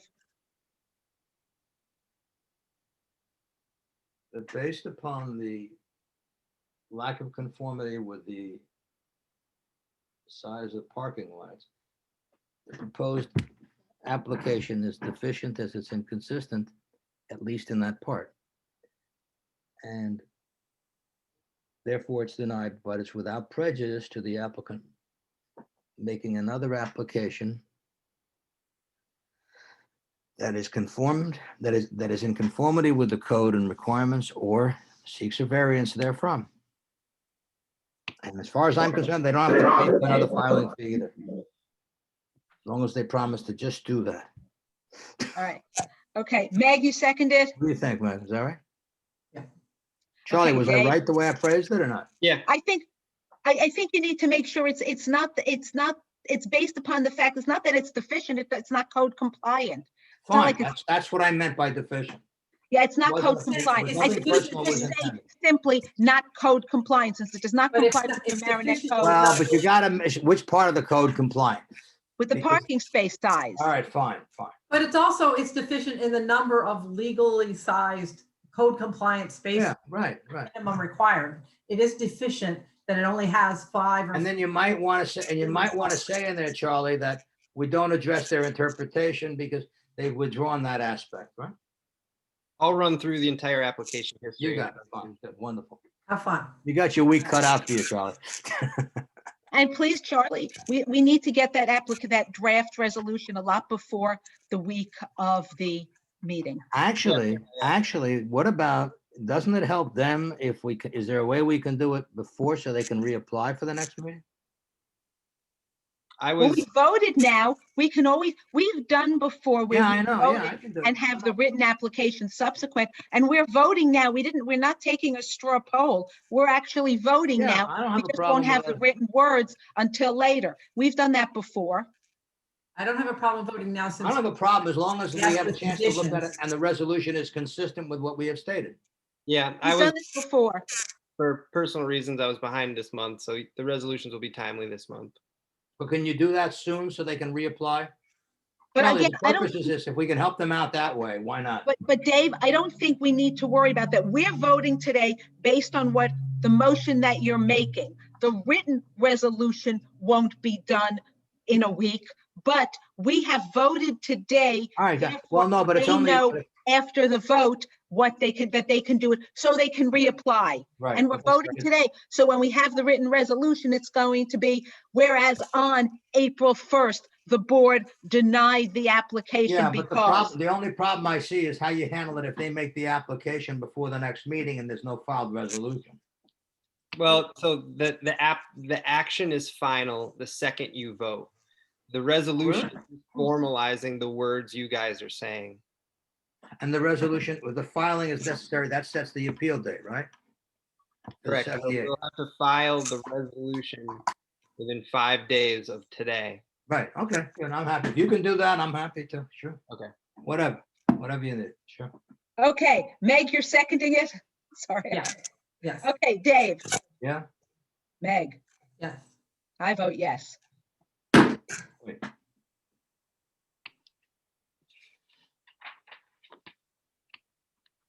It's unfortunate. It's a nice application overall, but this is handled in a way that I'm not uncomfortable with it. We've been all over the place with this. All right, anything else? Because I gotta, Yes, we have one more item. We have case number 3P 2021, the Between the Bun Deli and Cafe. We have a draft resolution. I didn't have any chance to look at that revolution. I can Um, pull it up if you guys want. sure. Not a great, I don't, this is why we do it. We do this purposely, so it's not this way that we're Right. looking at it. Right, This is the guy across the street from the high school? yeah. He Paying did the rent? tentative straw poll and Charlie was writing, we didn't Right. actually have a vote. We just had a tentative straw poll.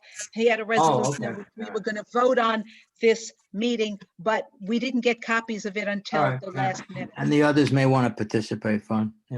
all right. So I think that's going to have to be adjourned until the next meeting. Okay, Okay, the last thing on the agenda, but again, we don't have to do it tonight. Good.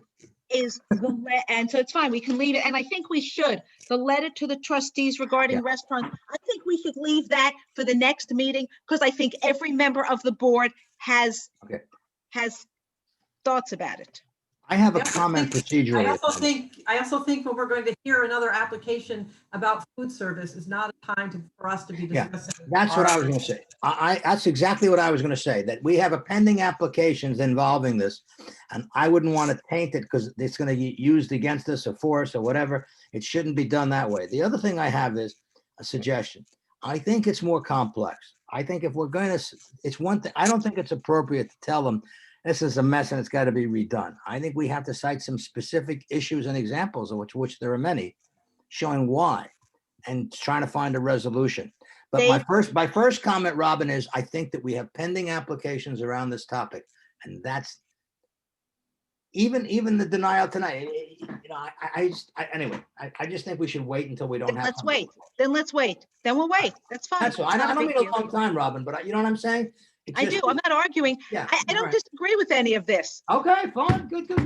Let's All wait. right. Okay, then if I we have move to nothing else on the agenda, can I go back to my question about those food establishments that we were going to do at the end? If we could ask the building inspector if we're going to see the special permit application. Oh, right.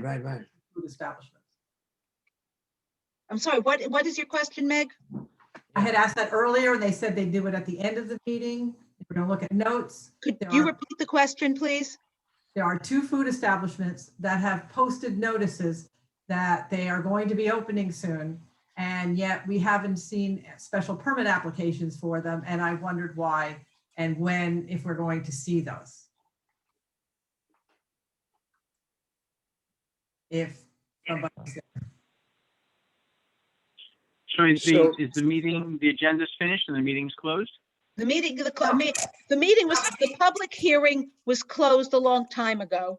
The agenda is finished. We're now taking up different issues, but since there are Procedural 3 of issues us that we're here, asking. it is still open to the public.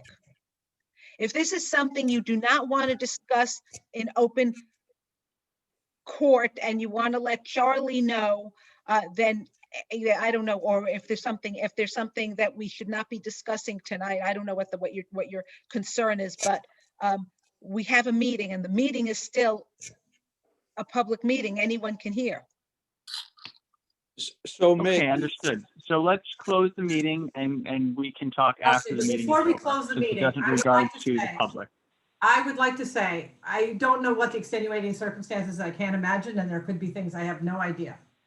Because a food establishment was in a building before, does not mean that the new owners do not need to come and get a special permit. We would be arbitrary and capricious to not approve a special permit for something that was very similar and set up the same way.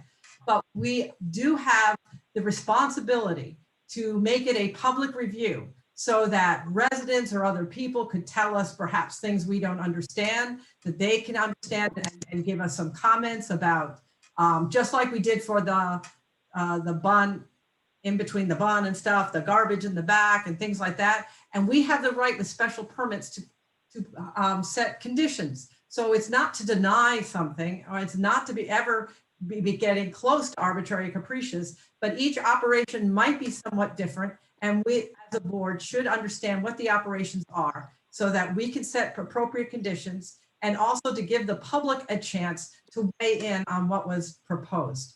And I've seen some food establishments go up where it doesn't seem to come to us. And I'm just curious as to why they would not come to us for a special permit. It's also for themselves, they could be challenged if they don't have a special permit. So it's to make sure that they have all their ducks in an order before they open and spend a lot of money on opening up their space. So I feel if it hasn't come to you yet as an application, then it shouldn't be spoken on an open forum. That should be done once the meeting is closed and we can talk internally. Okay, I just talked generally about food establishments and how I feel that they need special permits. I did not speak specifically about any application. I spoke about There two is no specific app. applications.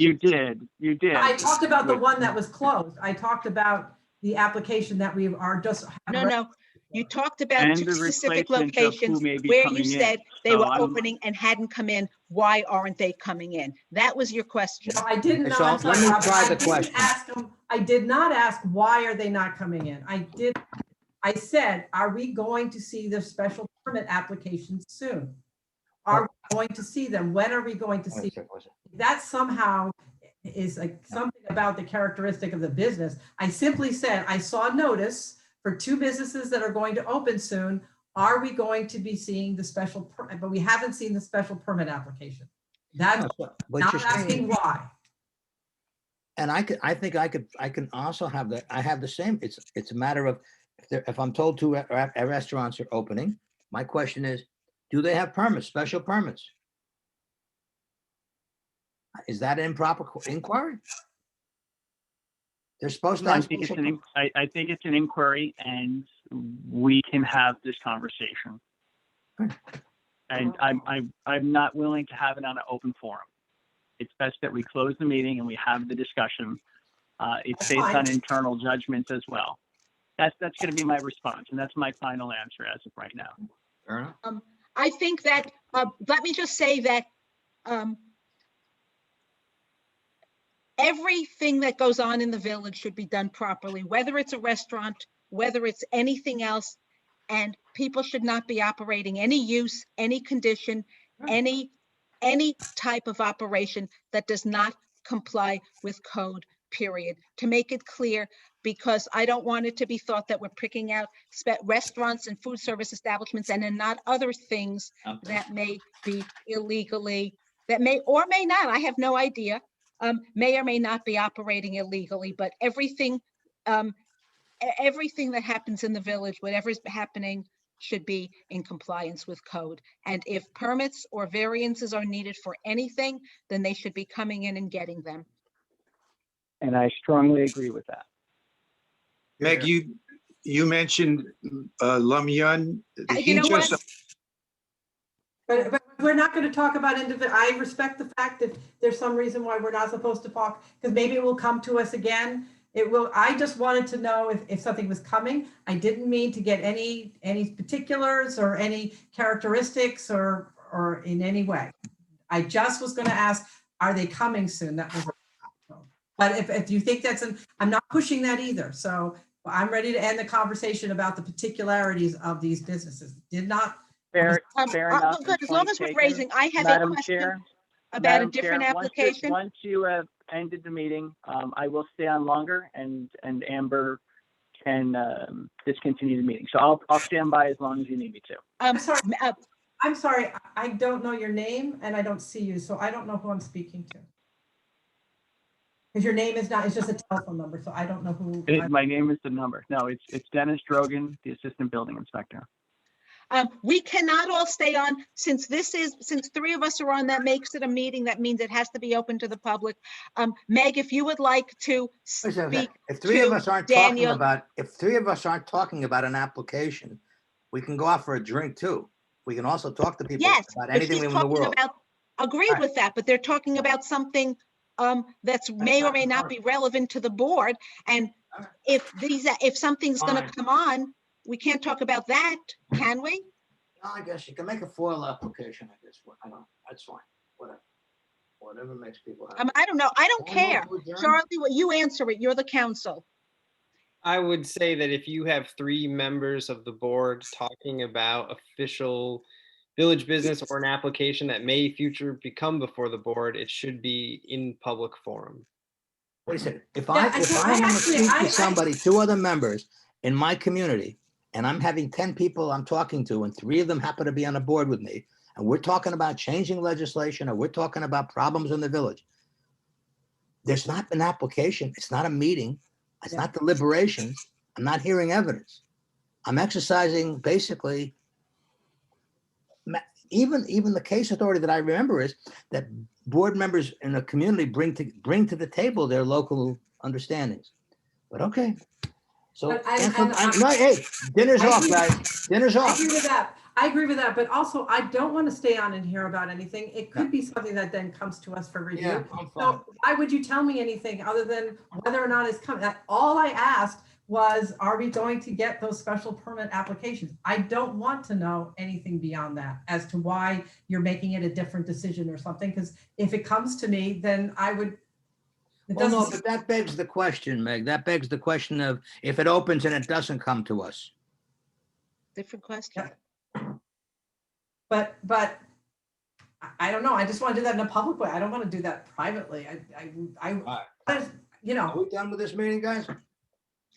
You made a motion to adjourn, I think, Dave. Oh, I will if you want, or I can just leave. Either way, I can kill the quorum. But whatever you want. Sure. I'll second that motion. Okay, I'm ready to go. All right. All in Meg? favor, push leave. See you. Bye. Bye. Robin, thank you, everybody. Thank you, Charlie. Take care. Good night, everybody. Thank you, Amber and Ashley. Thank you. Thank you and good night.